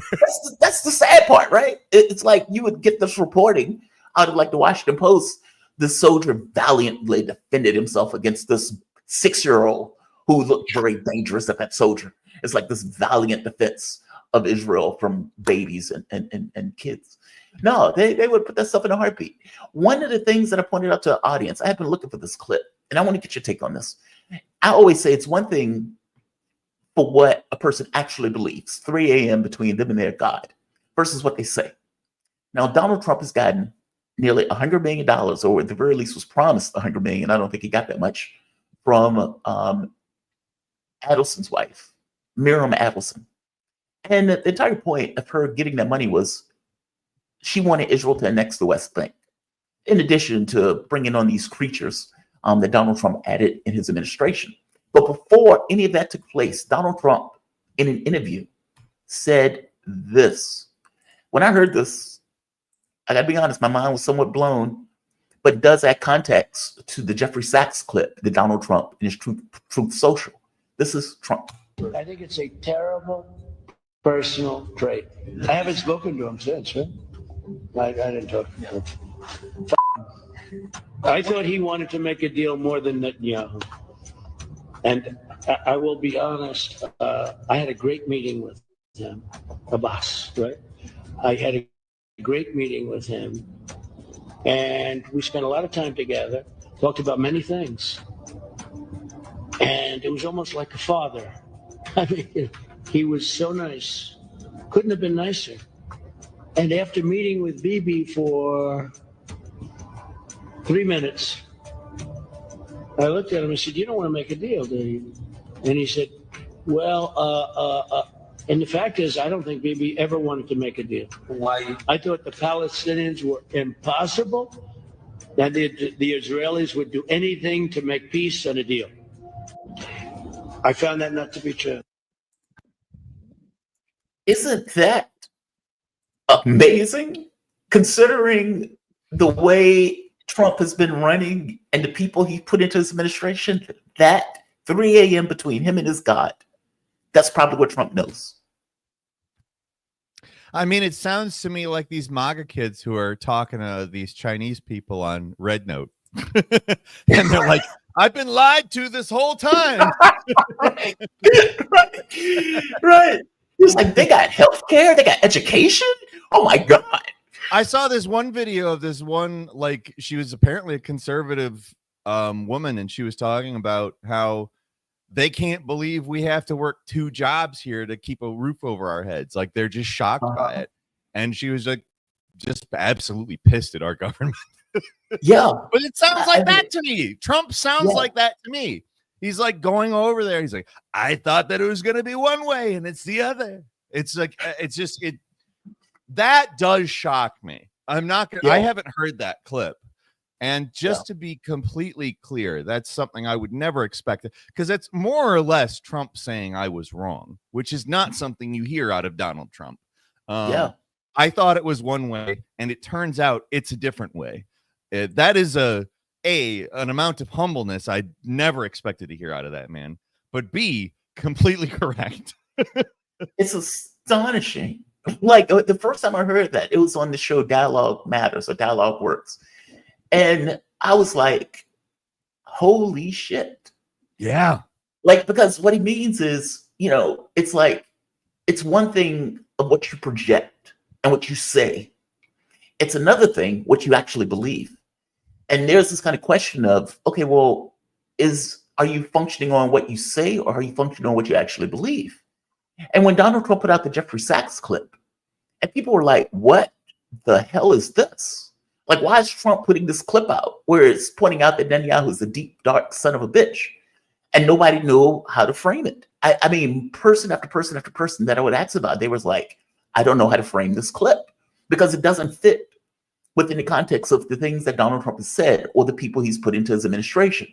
But the moment that you play that other clip, then the Jeffrey Sachs clips make more sense, because it gets across, okay, this is probably what Trump actually believes, regardless of what he does. This is probably what he actually believes. Just astonishing stuff. Just astonishing stuff. He walked into a situation with a preconceived notion, and everybody acted the opposite of how he expected them to. So, I mean, the thing is Trump, as much as he himself can be a blowhard, an exaggerator, the thing that he has harped on endlessly is fake news. He does not like the representation of things different than how they are, even if it's like almost to the point of it can be irritating at times, because he will get obsessed with that in cases that it may not even really apply also. But the fact is, it's something he's kind of obsessed with. So it doesn't completely shock me that going into that situation. And now, just to be clear, that clip took place years ago. That wasn't recent. This was but I still haven't heard it. Yeah. I can see, you know, the idea of him going into that situation and getting a different. I wish that I had heard that clip much earlier, because honestly, that's astounding. Like, knowing that is rattling around somewhere up there in his head. I mean, I'm obviously that's going to be a person who is going to at least get closer to a deal there than, listen up, Jack. I just think, you know, they're doing whatever they want over there. It doesn't matter what we say. It's like, no, like you're stumbling around. That's all you're doing, sir. Like, I'll reiterate it one more time. This guy is not even president yet. He goes over there or has a representative over there. It doesn't even matter how it goes down. I don't exactly know the conditions. It could be one or the other. But the fact is, his involvement suddenly, oh, it's done. They're willing to put pressure on Israel, and Israel, oh, hey, wait, they're a much smaller country that's massively dependent on us. It's almost like pressure on that would work. I want to show you something else. I was laughing with my audience at this clip because now MSNBC has to deal with this kind of question of, well, wait a minute, why couldn't Joe Biden get this?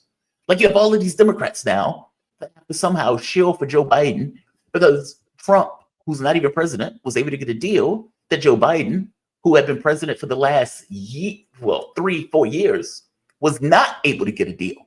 And these Democrats have to deal with that fact, especially since, if you remember, the biggest refrain from Democrats, especially those supporting Kamala Harris, and I had to deal with Democrats myself saying this, well, Joe Biden or Donald Trump is just as bad on the issue of Gaza as Joe Biden. So why are you voting for Trump or not voting for Kamala Harris on this issue when it's a wash?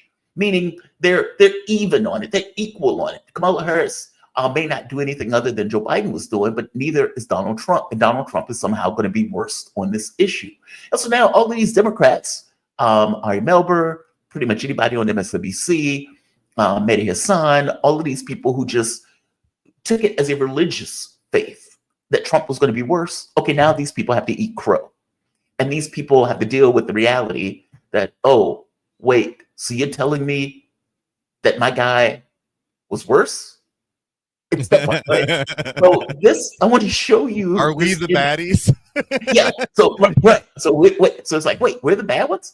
So this is Ari Melber, and I was laughing at this clip so hard because Ari, if I can find it, I thought I had the clip up. This is Ari Melber. So he is having a conversation with somebody that he brought on the show to talk about this issue. And he is confronted with the fact that it was Trump that was able to get the deal. Look at his face. As I was telling my audience, I've never seen a person's face actually do this in real life. Yeah. Look at this frown. Hold on. Let me go back to the beginning of this. All right.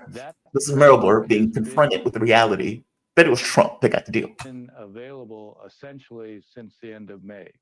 So you might ask the question, as you did, why now? And I would say there was a Trump effect. The Trump effect was on. Look at his face. Look at that frown. I've never seen a person frown like that. Like it's so radically like it's so radically sad. It's like somebody drew it. You could take. It's like a drawing. Yeah. It doesn't even look real. It doesn't even look like a real frown. That is a real frown. That is not AI. That has not been modified. When Ari Melber was confronted with the reality that it was Trump that got the deal, this is the face that he made. This is the face that he made. It's almost like he was crafted, like somebody, like you said, like somebody drew it. I've never seen anything like it. Yeah. I mean, it looks like you pause and it zooms in and the music starts bum, bum, bum, bum. Yeah.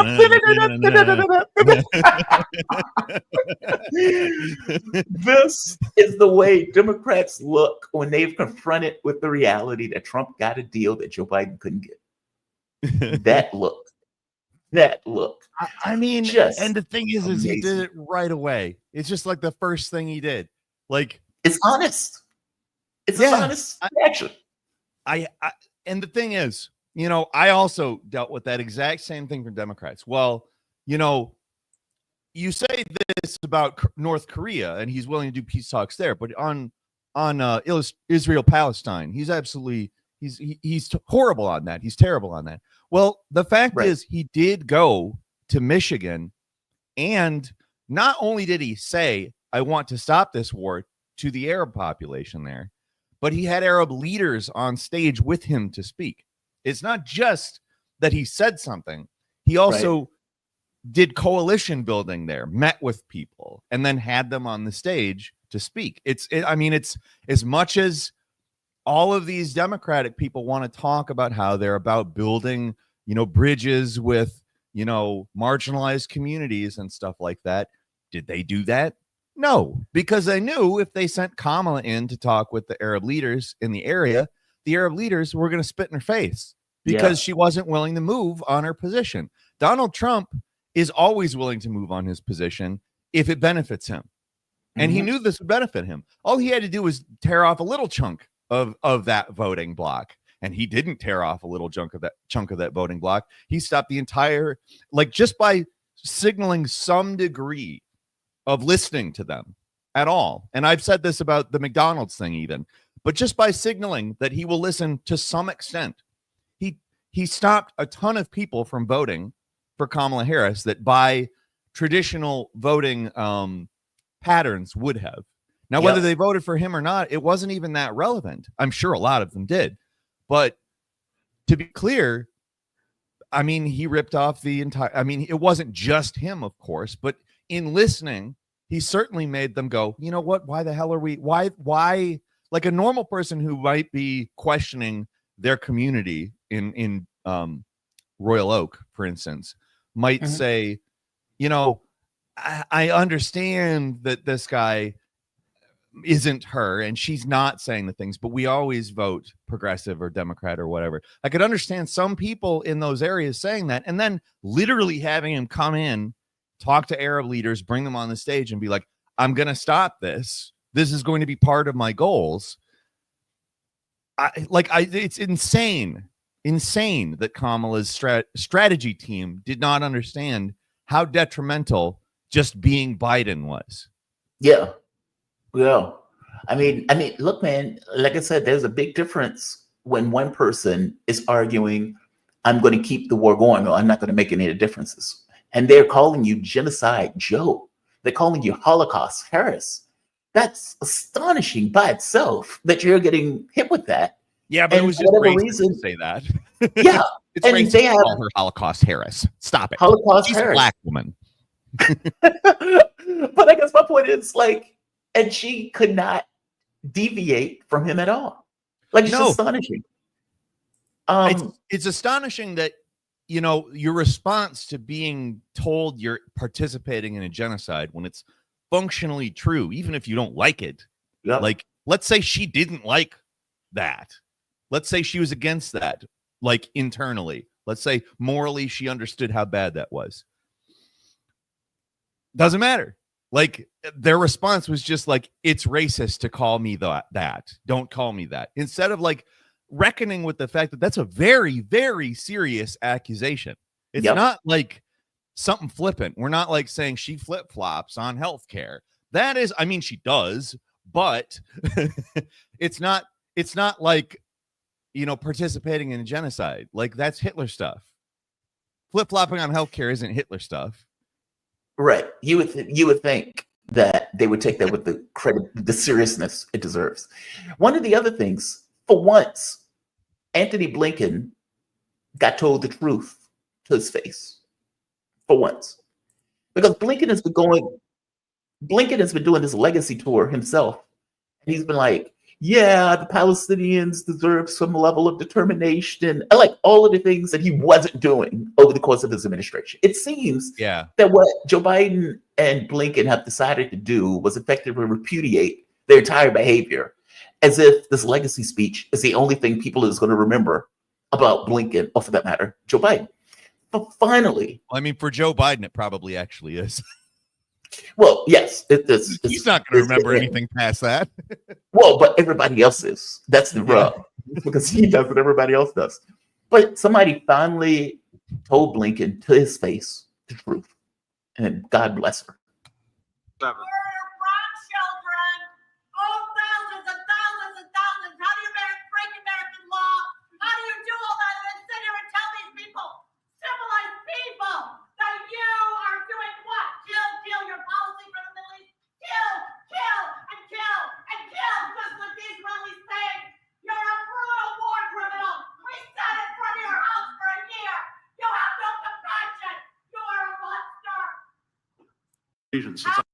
bless her. God bless her. Oh, God bless that woman. Because nobody's ever going to tell him that. He's not going to hear that. in normal circles. Well, do you And see she's his eyes screaming the at him. whole time? You see Yeah, his eye? with dead eyes. I was fixated on his eyes. He Let- clearly let's- was let's- bothering him. Let's go back and say it again. I mean, it should bother him. I mean, somebody Yeah, is screaming at him, absolutely. effectively calling him a war criminal. She's like, you just kill, kill, kill. How are you standing here? Basically, how are you lying to us when we've seen the things that you have said, the things that you've covered for? You're a killer. You're a war criminal. Oh God, I love this woman. I love this woman. I don't even know how she looks, but I love this woman. Let's look at his eyes. He has these dead eyes when he's, dealing with this stuff, and he's coming up with his lying face. Since October 7th. It's smug here.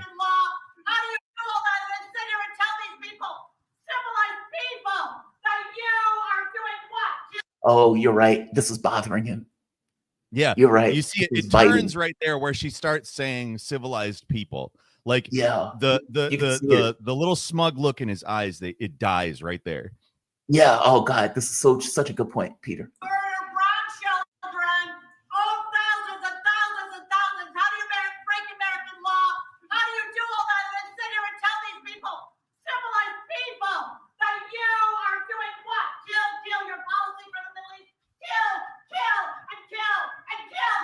Gulp.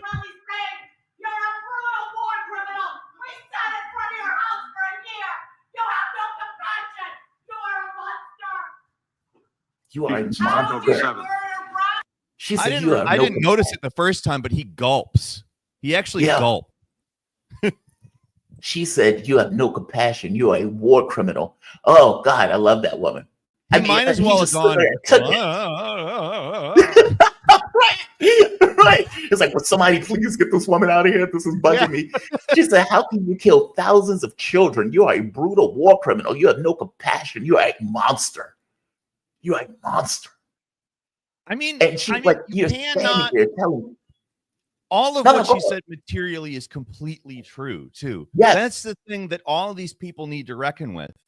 And all of these people who told us that, like, supporting these people was the only way not to have another fascist Hitler come around. Like, Yep. they have to reckon with the fact that they did the Hitler stuff. Yep. And Yep. whether that morally bothers them or not, I don't know, because people like him, I really can't tell you if it bothers them. But think it he's a does bother sociopath. them to have somebody like this talking to their face and saying what everybody in the room knows is true. Yep. That bothers them. Yep. Matthew Miller needs to get that treatment too. And Patel needs to get that treatment. And Joe Biden needs to get that treatment. And Kamala Harris needs to get that treatment. I mean, she is like giving it to him and like with just rage, like righteous indignation and righteous rage. Like it's not like, oh my God, Donald Trump won the election in 2016 and he was stolen. Mm-hmm. It's not that, right? It is, you have murdered thousands of children. It's that rage. That's It's a the different kind rage. that focuses you to say the exact correct thing too. Yes. Because Yeah. it's one thing to go and again, like, shoot a CEO. Like, that is, it's not effective in the way that I think that people think it's effective. Mhm. It doesn't put people on a path towards getting it. What this woman did, whether intentionally or not, she spoke with a clarity that Mhm. is important in these, because we have to have a correct idea of what is happening exactly. Instead of just like, it's bad, she's not just saying it's bad. She is outlining what's happening and why Yes. it's bad. And Yes. that is not something that these people are prepared to deal with, especially Mm. to their face. They don't understand, like, in their heads, it's obviously not bad. It's the only right thing to do because that's Yep. what they're doing.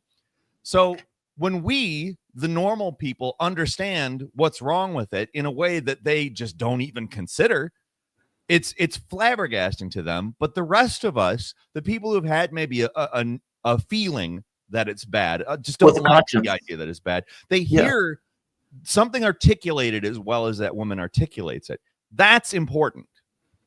God, I love it. And I even love the way she started. She was like, Yeah. you're coming here telling us this. Like, basically, you are lying to our face, to these civilized people. You're trying to sell this to these people. You are a monster. Oh, I love you. Are a monster. God, I love that thing woman. is people, when they hear it that way too, they understand, like they've heard all of these arguments on the media, like they're spending all this money there. And it's true. They are spending all this money there. But they finally put two, when you have this there, you put two and two together. You think they're spending all this money there to kill innocent people. So they're making me poorer to make them dead. Yeah. That sucks. I don't like that. I can't support that as a person. Like any person can't support that. And these people have nothing to say about it. Not just can't support it. Like there is something disgusting about this notion of mass murder of children. And it's like, you know, for all of the shilling, the starvation of kids, you know, we have babies freezing to death. They are bombing hospitals. And you get Blinken over and over and over again coming out saying there is no spoon. There's nothing to see here, folks. Israel has a right to defend itself, even from a violent baby. Like, it's absurd, right? And there's something like over the top despicable about not just doing it, but covering for it. You know, the Goebbels of the world who come out and tell you, well, really, I know this looks bad, but it's not as bad as it looks. Israel has a right to defend itself. October 7th. And it's like, dude, I accept the October 7th thing. Fair enough. That's horrible. But you have killed, what, 10 times, 20 times more than that? It's nearly 30. It's in the mid-20s. Like, it's 1,200 versus over 35,000. It's astonishing. I mean, the Lancet numbers are even up to 100,000. Because I use those numbers because those are the numbers they used for a really long time. And to be frank, the bare minimum numbers that they're using for a long time are disgusting. It's way above. It's way above that at this point. These numbers are astonishing. And yet, the Blinkens of the world went out there and covered for it over and over and over and over again without that level of pushback and without the media doing that. Meaning the media should have been doing that. The media should have been the one that's been pointing out, you guys are lying through your teeth. Now, they do it somewhat in the State Department when they're talking to Matthew Miller, but not this level of rage and indignation that should be there when you have thousands of babies murdered. I'll tell you why. I'll tell you what it is. I guarantee you that woman's a Democrat. And the reason why she's like that, the reason she's that angry is because she supported it. She has been told that is the correct thing. We can only do this. This is the only course. It was disgusting. And then at some point, that woman had realized along that path, it's not. And it's terrible what's happening. I guarantee it, because the values that the Democrats espouse are the opposite of what they're doing here. Yes. At some point, a Democrat who is serious about believing those things is going to confront that cognitive dissonance. And I guarantee you that's what, like, it's a special kind of rage in that woman's voice. It's a woman who I think probably understands she's been lied to and went along with it for a while at some point, just because, you know, I was angry about healthcare back in, you know, the Obama presidency. I had watched Sicko. I had tons of medical debt. I was very angry about that stuff. And I had always kind of gone along with it prior to that because I didn't really understand it. Right. That's how I sounded when I was talking about healthcare back then. You know, I was really mad because they'd lied to me. It's like I backed you all of this time and come to find out I was deluded. You lied to me. Exactly. I wouldn't be, and if it's not somebody who realized that they had supported, if it's somebody who's been resisting it the whole time, good on them. But to me, that sounds familiar. It just like reminds me of me a while ago, you know? Just rage. I've been lied to. Like I went along with this nonsense, especially if you find out after the fact Trump got a deal. Oh man, can you imagine that? Like you were one of these people that was like, well, Trump is going to be worse, so you got to vote for Kamala Harris. Trump is going to be worse. While all these people not voting for Kamala Harris. I mean, Trump is clearly going to be worse. And then Trump gets the deal. And what do you do? President yet? He's not even president yet. Is it just the Ari Melber thing? The salt in the wound. The guy comes in and acts like the right president when he's not even president yet. Like he comes in and does the president thing that he's supposed to do. I don't know what to say. Yeah, it's just amazing. I got to be honest. I didn't necessarily have a huge amount of faith. No, that I was going to do something like this. And so, from my point of view, it's kind of like, all right, this wasn't even in my mind space. Like this. No, this was not what I expected. Yeah, I expected him to basically continue Biden's stuff. The only thing I really wanted Trump to do was end the war in Ukraine, because that's the thing that he kept saying he was going to do. Yes. And all of these people are dying and everything else. Israel, I just assumed it was a wash, because I assumed he was going to continue the same policy as Joe Biden. Same. Absolutely the same. And the reason why, I don't care who does it. That's the big thing. This is the thing that I think that a lot of people need to start to understand. I don't care who does it. I don't care for what reason. I don't care how they do it. If there's a ceasefire in a war zone and our negotiation was part of it happening, that's good. It's you have absolutely zero ground to stand on if you're trying to argue that's bad. It can only be good. I don't care if it's Donald Trump. I don't care if I didn't expect him to do this, and I didn't. I very, very much thought, you know what, the Israel thing is probably not the issue. We can't really press him on that, because what is he going, like, he's never given us any indication. Although I wish I had heard that clip that you played earlier, much earlier, because to me that it says exactly what happened here. Like, the guy understands that Israel was not looking for a deal, and he's like, you know what, we've got the leverage.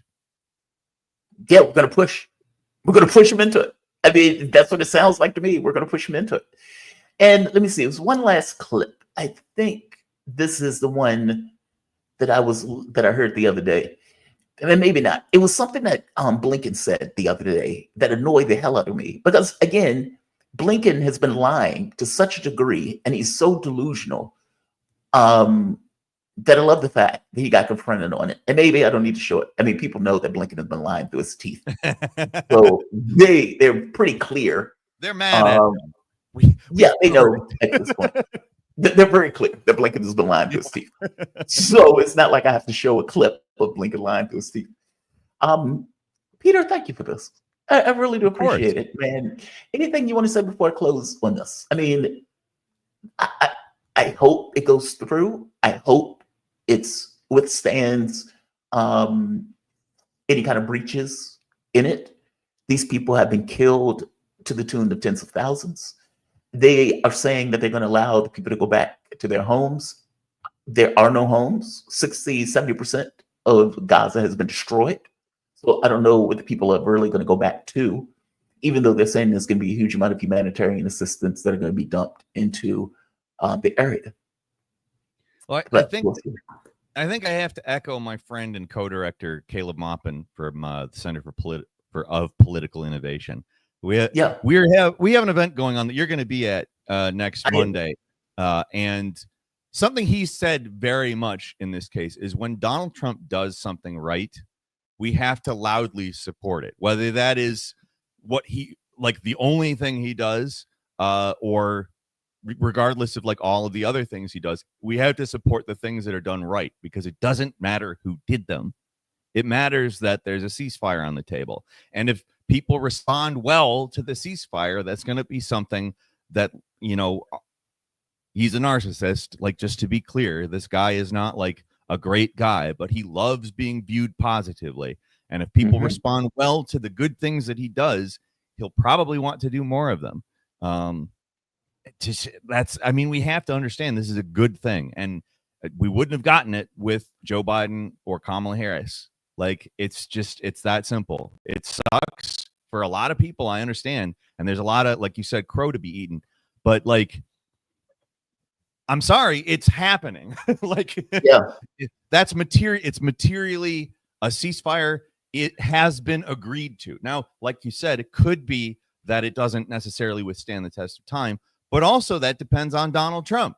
If Donald Trump continues to stand by it and continues to use pressure, it doesn't matter if they don't want to adhere to it. They're going to have to. Yep. Yeah, And that's the key point. If Trump wants it and he stands by it, they're going to have to do it. There's no way he's around. going to want it more. And he's going to want it more if we're vocally like, yes, this is great. Thank you. Please do more. Yeah. Good job. Keep going. This is a good thing. Give him credit Good job, when Donnie. he does well. Good job. Thank you. Keep going. Keep going, Donnie. Pat him on the head. Tell him good, and hopefully he'll continue in the direction of doing the good things. Peter, man, thank you for this. Peter Coffin. He's a journalist with over 250,000 YouTube subscribers, podcaster, and author. In the book Custom Reality and You, they explore a world where profit is the driving force. And Peter, you also have another book out. This was The Left and Right, the Horseshoe Theory. Horseshoe Theory is right, but not how you think. It's not a big book. It's actually a fairly short book. It's like $6 on Amazon. It might be $8 on Amazon. I can't remember the price, but it's a lower priced book. I think makes a good point. So if anybody wants to pick that up. And also, thank you very much for having me on, as per usual. Always fun. Oh, man, I always enjoy having you on, man. I always enjoy these conversations. I always think they're fun and easy to talk to and all that good stuff. And I love your political analysis. So thank you for this, man. I appreciate it. You have a good one. All right.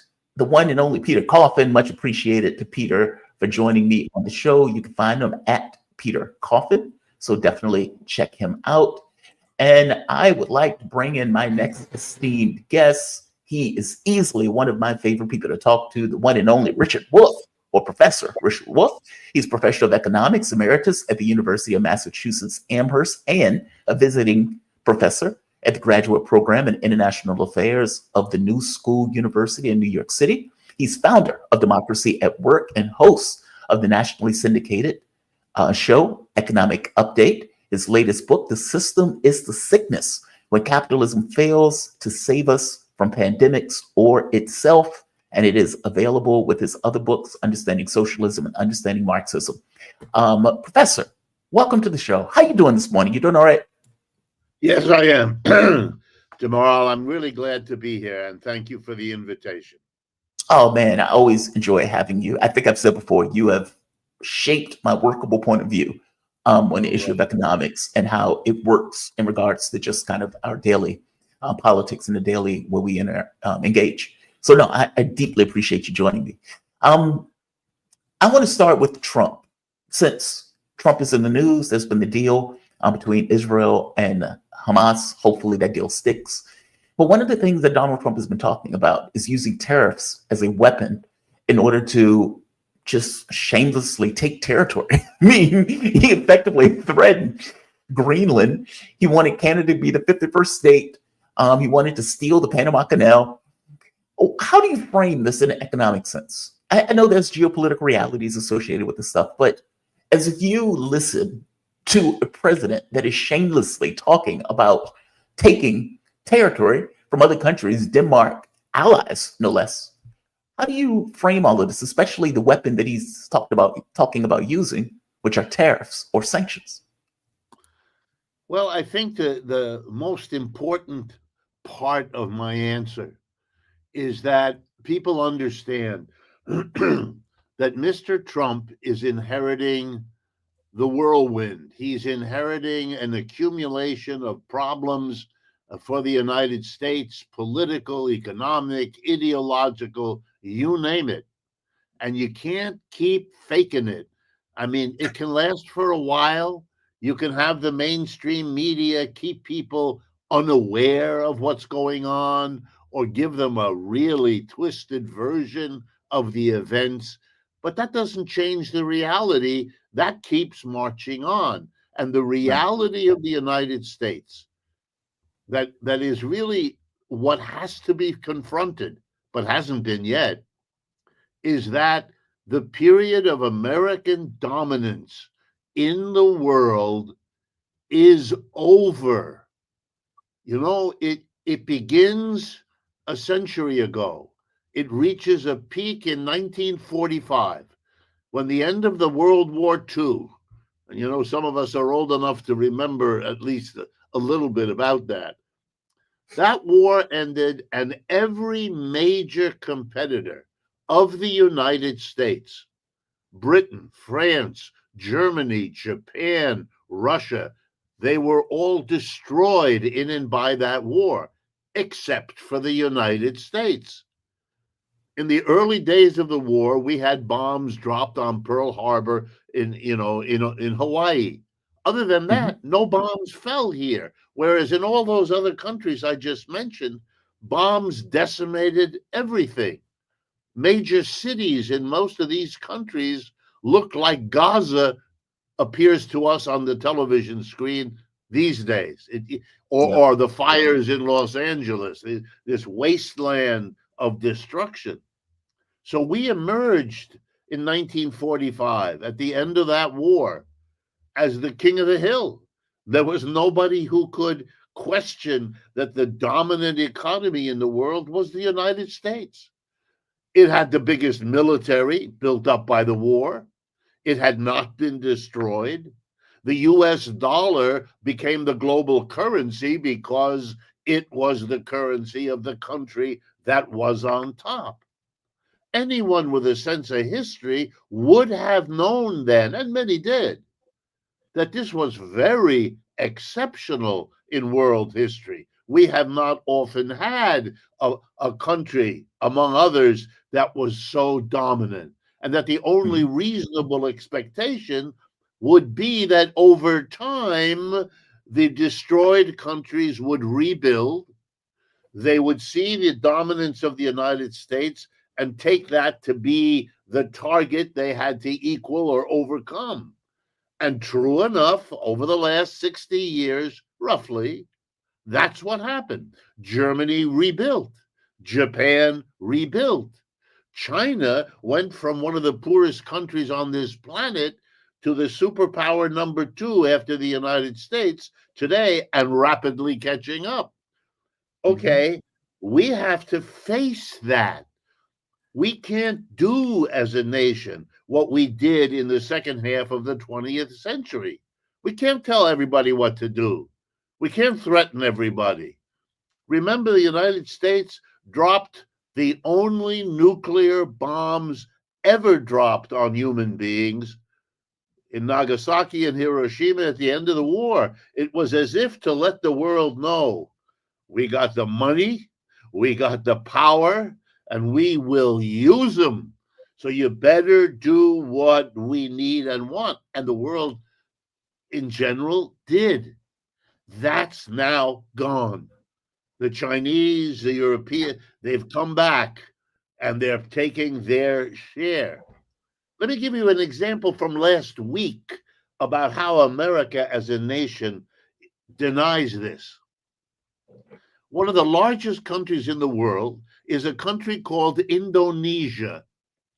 It's a population of 280 million people. It's bigger than Russia. It's almost as big as the United States. It comprises 18,000 islands in the South China Sea area, South Asia, East Asia. They decided to join the BRICS. That's the alliance of nations around China. It's the power block of the world economy. This is one of the biggest countries in the world. That's an enormously important step. Not good for the United States, but very important. Nothing. I mean, you would have to really search across the mass media of the United States. It's like, well, nothing happened. I don't know what's going on. Nothing. It's bizarre. It's so awful that I have to go around as an economist and explain to people something momentous happened last week. It wasn't just those horrible fires in California, and it wasn't just a ceasefire in the Middle East or those issues. It was this other thing, and they look at me and they go, "What other thing?" That's what the television, that's what the newspaper was full of. Well, I got to tell you, Mr. Trump has got his work cut out for him. He can't bring back the American empire any more than Mr. Biden was able to do that. Right? He can't. Yeah. And yet he wants to be the president. So unfortunately, the way America works, if you can't do it, the solution is pretend you're doing it. That's how you do this. And you hope that before people figure it out, You will have packaged your nice gains and go off and retire in Florida. So here we go. How do you cover over to the American people the decline of American power? The fact that you can't do what you thought you could do. You know, ever since Obama, we have been trying to, quote, contain China. That's one big fat failure. They weren't contained. They're growing like gangbusters, and they're doing a fine job of economic growth. We decided 3 years ago, we're going to wage a sanction war on Russia to punish them for invading Ukraine. That's another fat failure. How many of these can you tolerate? Not many. And you better cover them over with make-believe. Here we go now. How does Mr. Trump produce a theater adequate to the problem he faces? The answer, weird, but now you understand the method in his madness. I'm going to take Mexico and Canada and Greenland and Panama and whoever else I can think of. And we're going to be tough, and we're going to you're going to be the 51st state. You think you're a country? Ha ha. What is this about? Right? It looks weird. Even in America, people are scratching their heads. What? Yeah. Yeah, but it is not crazy because he understands. He won that election by 1% of the vote. He didn't get any mandate. Kamala Harris came very close. He has to pretend. He goes around saying, we have a mandate, a mandate. He hopes, but by saying it over and over again, he offsets the fact that he won by very little. And he offsets the decline of the United States by suddenly brandishing this tough guy attitude. He's going to take over countries all over the world. You know that in Europe, they make the following joke. We are fighting a war with Mr. Putin in Russia, in the Ukraine conflict. And we keep accusing him of having a plan, which, by the way, he has denied 100 times, a plan to expand Russia into taking more parts of Europe. Right. We denounce him for what he says. I got no plan. I'm not doing that. I have no military bases anywhere near there. I'm not. No. And here, the very president of the United States, which leads the charge in demonizing Putin, has a brand new president who isn't just talking about one neighboring country. He's talking about half a dozen.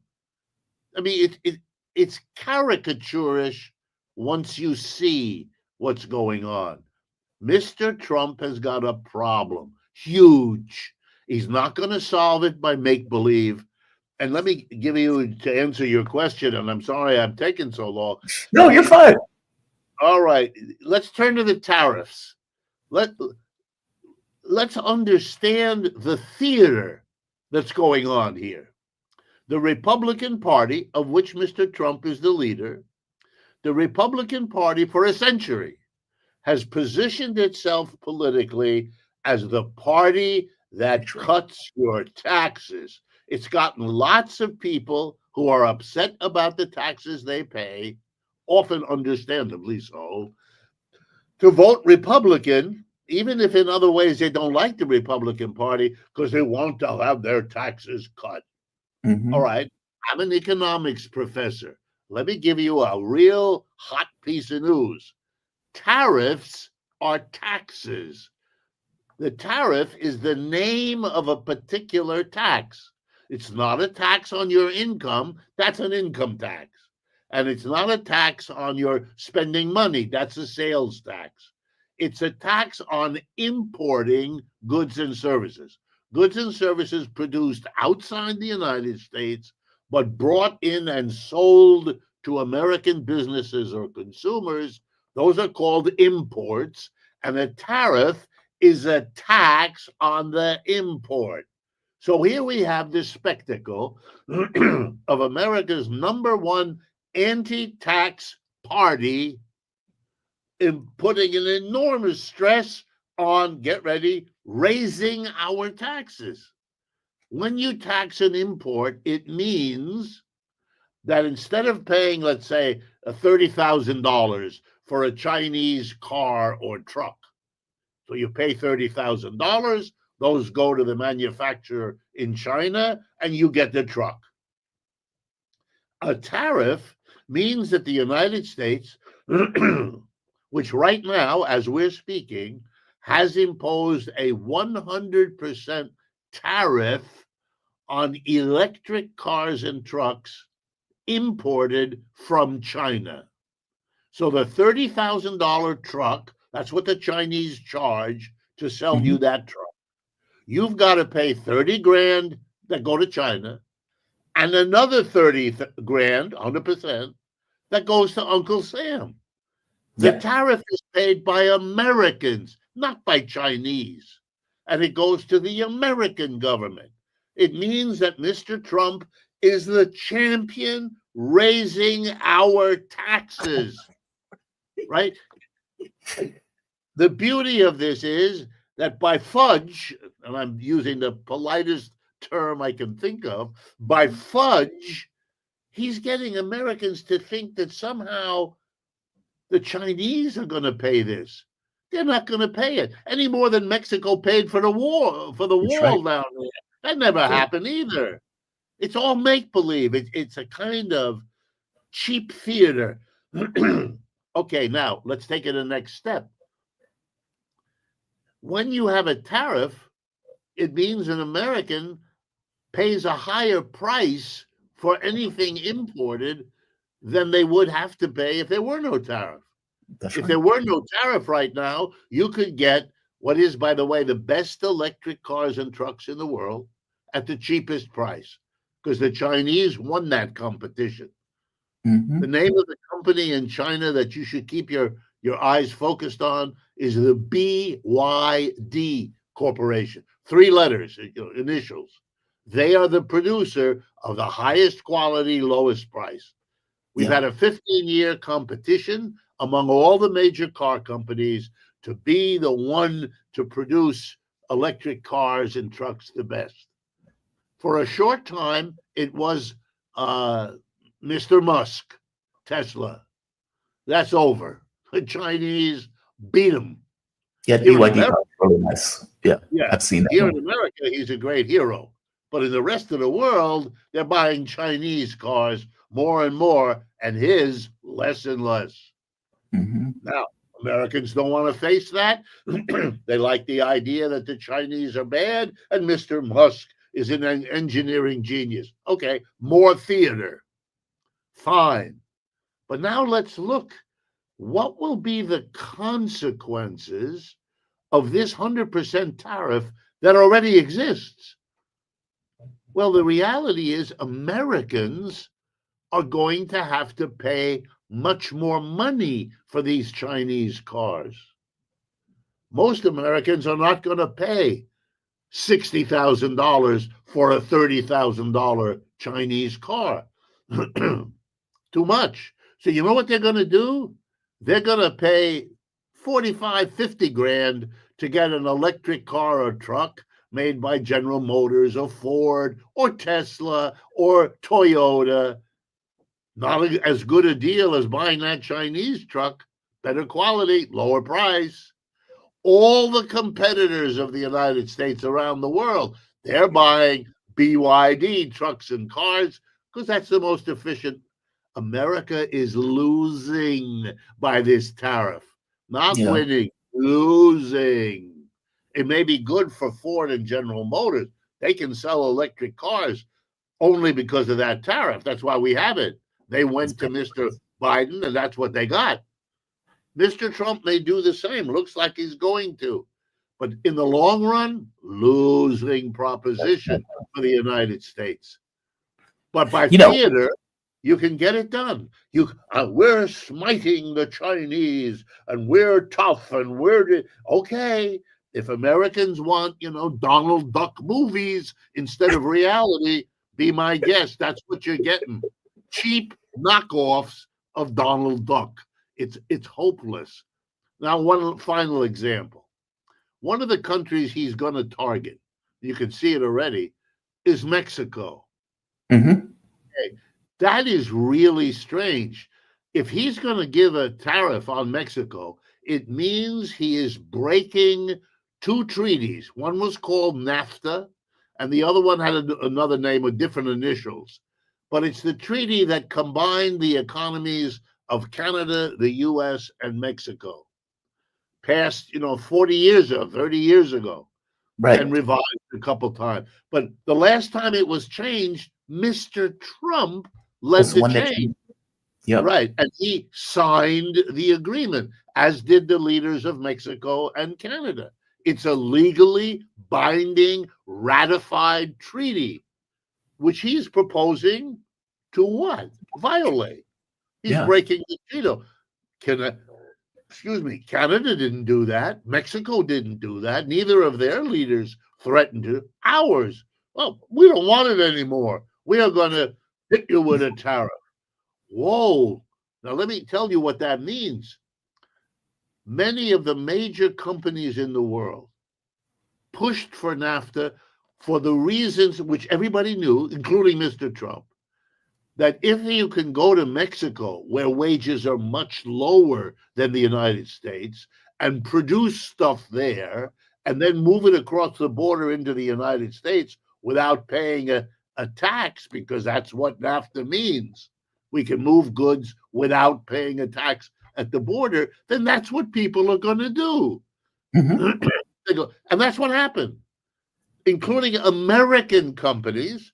Give you an example. General Motors, Ford, the very ones who got the tariff against the Chinese, pushed for NAFTA so they could close automobile plants here in the United States, which they have done, and move them to Mexico, which they have done, and pay much lower wages there to produce the Chevy or the Ford Americans are driving today, because once they produced them with low-wage workers in Mexico, they could bring those cars and trucks into the United States without paying any penalty, without any tariff between them. They've invested hundreds of billions of dollars. If you put a tariff, all of that is destroyed. Those companies are going to be losing huge investments because they're not going to have the free entry to the United States anymore. And let me tell you what that's going to do. It's going to produce big unemployment in Mexico. Because that game is going to be over. And you know what those companies are going to do? They're not going to come back to the United States. They're going to go to another country that hasn't been hit.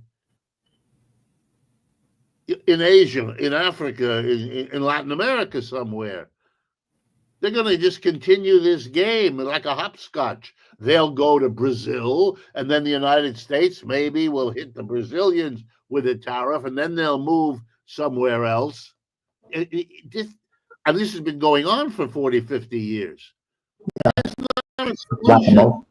Yeah, this is just a game of cat and mouse driven by the profit goals of American corporations. Mr. Trump is going to be causing unbelievable turmoil on our border. Mexico is an economy that depends on selling goods to the United States. That's one result of NAFTA. It was understood by everybody, including me at the time of NAFTA, when we argued and debated about it. First time under Clinton, President Clinton. Mm-hmm. So nothing is happening here that should surprise anyone. But the president acts as though the Mexicans have done something to us. That's why we did this. Right. All right. So what we got here is, again, I hate to say it, more theater. You have a president who's got an impossible job. How do you manage the decline of the American empire, the decline of the American dream, because you live in a society which makes that a taboo? You can't talk about that. Mr. Trump didn't say a word about that. Neither did Mr. Biden. Neither did Kamala Harris. We all have a conversation about whether trans people can go to the bathroom or not, right? That's what's a big issue in the minds of millions. But what's happening to the American economy, which means what's happening to your job and to the prices you pay in the supermarket, that oh, no. Can't have that We're conversation. fighting this kind of. So for me, I sometimes feel, and I know my fellow economists, left-wingers, right-wingers, and those in the middle, we all have moments during the day, almost every day, when we scratch our heads and we feel like we're in a weird funhouse in some kind of amusement park where the reality has disappeared, and you know the little boat you sit in is in the dark, and suddenly weird monsters jump out at you. You have to hold on to your brain, otherwise you become one of them. Well, I will tell you this. Considering Joe Biden got rid of my job, I feel you on that. So so there's that. On the other one, Joe Biden's farewell speech. Joe Biden tried to invoke LBJ, I suppose, and he brings up, my fellow Americans, I feel deeply that we are heading towards an oligarchy, and this is a concentration of power of the rich and the billionaire class. And Joe Biden, thinks that this is not necessarily the best area for America to go. Now, he's saying the speech as if he wasn't president for the last 4 years and that he didn't have any impact on that at all. Right? Or that Kamala Harris didn't have more billionaires backing her than Donald Trump. So, it's a bit rich. This is So, if I could retranslate what you just said, Jamal, you're saying what I said. You feel like you're in a weird place where the world is upside down. Mr. Biden, he worsened the tariffs that Trump left for him. He is surrounded by billionaires. He is very comfortable for them. Let me remind everyone, before he became president, Mr. Biden, for most of his adult life, was a senator from the good old state of Delaware. Delaware is the state in the United States where more corporations are listed as having their headquarters because it's the state that is the friendliest to corporate interests. They register there because the taxes and the registration and the regulations are less there than anywhere else in the 50 states. He's the senator from corporate America. And how do you get oligarchs? You get them out of corporate America. That's Mr. Musk is a corporate executive. Mr. Bezos is a corporate executive. They're all corporation heads. That's how you become a billionaire. I would take issue with Mr. Biden on one thing. Oligarch, we all should have learned by now. Our oligarchs are people in Russia. Bad billionaires in Russia. We don't have that. We have entrepreneurs. We have captains of industry. We don't have oligarchs. And it is nasty of Mr. Biden to call them by this name. He's not remembering the lesson we should have learned in elementary school. When they're over there, they get a bad name. When they're over here, they're angels. They're entrepreneurs. Well, he's only saying it because, of course, he's lost. Trump is coming in. Elon Musk has been very close to Donald Trump. And so he is now, now he's aware of the billionaire class. Now he's aware of the oligarchs, as he called them. Last question. We have $36 trillion in debt. That number is mind-blowing to me. Somebody did a stat that said if I gave you $1 every day from the time of Christ, you would never get to $36 trillion. That number is astonishing when you think about it. And we're putting on $2 trillion every year going forward. Right. And Donald Trump is going to blow that up. I'm going to put my economist hat on my not yet bald head. And make the story even worse. Uh-oh. The government is at a level. I hate to do it, but and remember, don't get angry at the messenger. I didn't cause any of this. I'm just describing it. We are at a level, as you rightly say, of governmental debt, the highest in our history by far, and growing spectacularly, and at this mind-numbing $36 trillion. But that's just government debt. We also have in the United States corporate debt. That is the indebtedness of companies who borrow money. That's on top of the government that borrows money. And in addition to corporate debt, we have what in economics is called household debt. Household debt is when we borrow money to buy a home, mortgage debt, that's called. When we borrow money to buy a car, when we borrow money to put our kids through college and university, and finally the debt we carry, in our wallet, the credit cards and all of that. So if you add it up, we are at record levels of debt in all three of them: government debt, corporate debt, household debt. We have no idea what this means. I'm saying this as a professional economist. All it tells us is if we have a problem anywhere in our economy, it's going to spread like the wildfires in Los Angeles. Because, let's assume we have a problem in the auto industry or a problem in growing wheat and corn or whatever it is. All of those producers are carrying loads amount of debt. They're not going to be able to pay their own workers to keep producing because their industry is in trouble. But on top of that, they won't be able to repay their debts. We're seeing, by the way, that now is about to unfold, and there's going to be a whole new problem during this year, and you might want to devote some of your program to it. Yeah. We are having half of our office space in our cities is not being rented. After the pandemic, people work from home. You know what that means? It means the landlords in office buildings cannot rent half of their offices. And you know what that means? They can't repay the banks from whom they borrowed the money to build those office buildings. And those banks have to sooner or later, not yet, but under the law, they're going to have to declare that they've lost all this money and they ain't coming back. We have no idea how that's going to play out over the next year. Economists are telling Mr. Trump, do something, because they know it's like a tsunami coming off the ocean and about to hit us, a credit tsunami, you might call it. So our indebtedness problem is severe.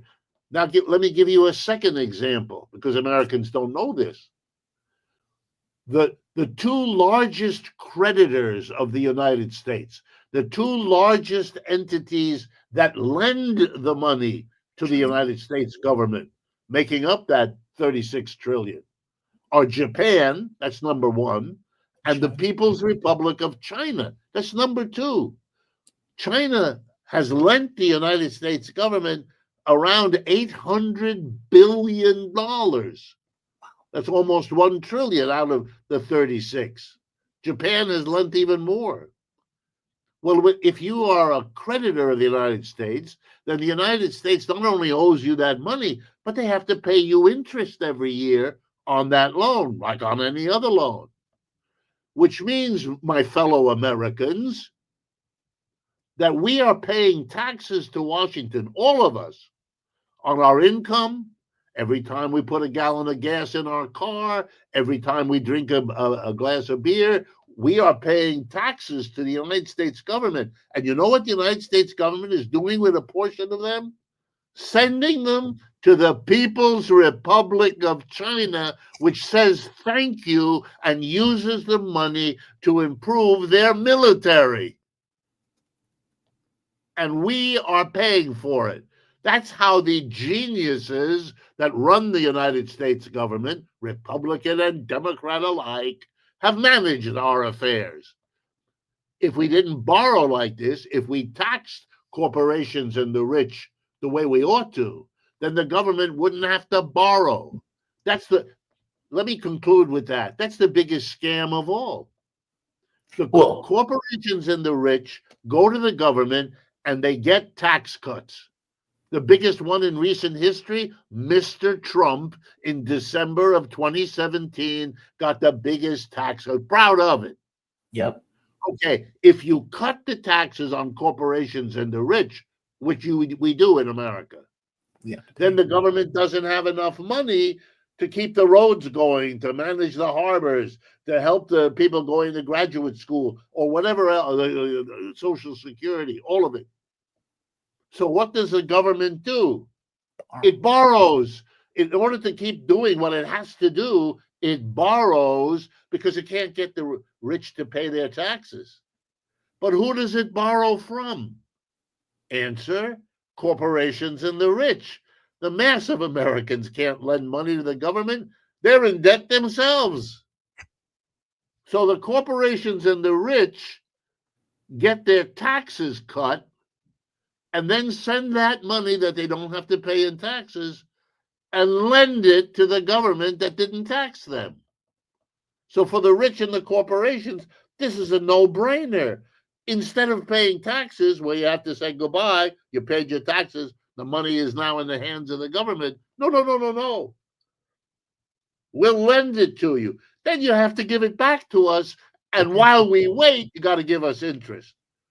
A country that manages its affairs like that deserves ridicule, not respect, ridicule, because this is a way that this system serves the rich at our expense in such a way that the real final question is, how in the world did they get away with that? How do we as the people allow ourselves to be ripped off in this way? Well, Professor, there's a capitalist that's watching this that is screaming, there's no way you can tax the rich enough to pay back $36 trillion. And I'd like you to answer that before I close it. Well, they're screaming at the camera. I know they are. They're like, you can't tax your way out of this. That's what they're right. You can't. Well, but my answer is two things. You taxed your way into it, Jack, so you can try at least to tax your way. How the hell do you think we got into this horrible mess? So let's make a deal. I don't ask for it all to be taken care of overnight. I'm not a child. But let's begin by saying the rich and the corporations have to pay their share of the taxes.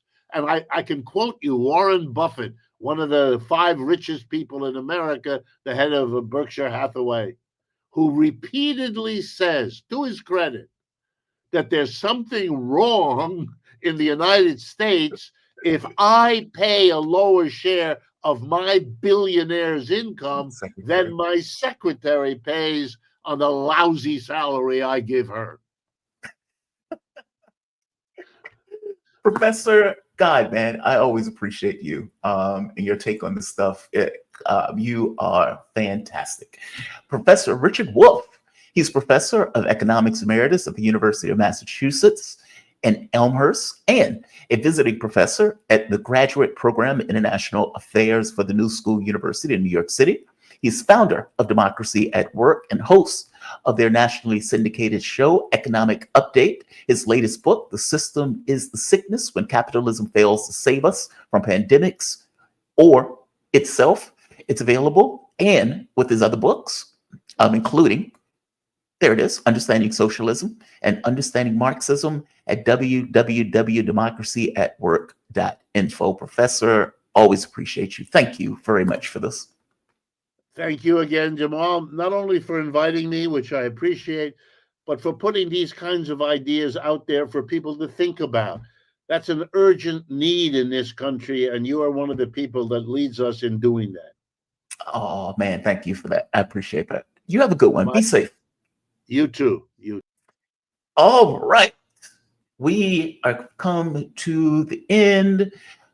We have a few more chats that I want to hit because all chats will be read. And look, as I point out, if you guys dig this content, hit that like button, slam into your fist into that like button. Don't break your computer, but definitely hit that like button with a certain amount of vigor and ferocity. Also, share the content, hit the notification bell. If you find yourself really digging the content, you can support through PayPal, Patreon, or for that matter, super chats. All chats will be read, providing they're not racist, sexist, or bigoted. One of my guests asked whether or not I have Patreon. Yes, I do have Patreon. It is at the bottom. It is below. I also have PayPal. If you feel better, you can give through that also. Oh, wow, Spinell. Thank you, man. Make a Patreon or whatever allows monthly pay.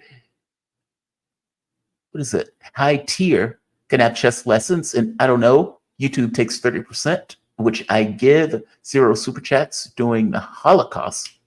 Thank you. And sorry for so much text on the channel. By the way, genocide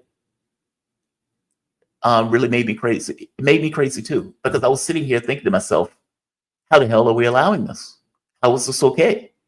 Like it was shocking to me that not only were we backing it and paying for it, but that we were giving cover to it. And then to have Democrats turn around and tell people, hey, I know we're committing a genocide and all, but Trump is going to be worse. So, you should go ahead and support that genocide. I thought they were out of their minds. I thought they were completely out of their minds. It was outrageous that was the position that they were taking. And now, with a little bit of pressure, Trump gets a deal. Not even president.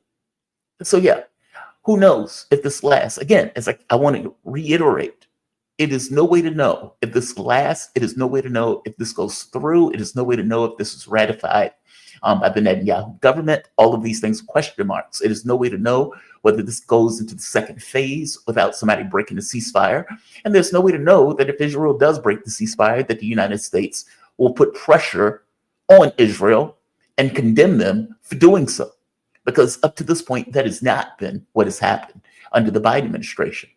So we go into this with a certain amount of skepticism, with a certain amount of concern and cynicism, but with a certain amount of hope that it is what it looks like on paper. Agreed. Look, Spinell, there's always PayPal and Patreon if you want to give through that as opposed to chats. Chat's always just easy. That's all. That's why people tend to do it. Mr. Ripley, did I already mention the theory that Trump hires people so he can fire them? I can see it as a tactic. He hires and fires neocons as cover to change direction. I hope it turns out that way. Yeah, because a lot of people said that, right? That these people are going to be gone within the first year. Maybe. I mean, that is the thing with Trump, right? He always has the capability of firing whoever he hires. Like I said, I guess my issue or my hope is that he doesn't necessarily bring in somebody who is worse. I don't know if you could get worse than Hegeseth. I have no idea. But I'm hoping some of these creatures aren't worse. Here is another one. Thank you, Joe Biden, for working tirelessly all year long to put Trump in office so he could finally broker a ceasefire. AJ Raymond, I know, right? It's like, thank you for fucking up so royally that you lose the election, allowing Trump to come in and actually put in a ceasefire. Truth above all. Thank you, Truth above all. Definitely appreciate you. You guys pay for the content. This episode will be demonetized. I can pretty much guarantee you that. So your support is what makes the show happen. And I appreciate you guys for it. Really do. Spinell, what word is the same in every known language, more or less? Physiologically, it could all have been made up to 3.4 million years ago. What? Wait, you lost me on that one. What word is the same in every known language, more or less?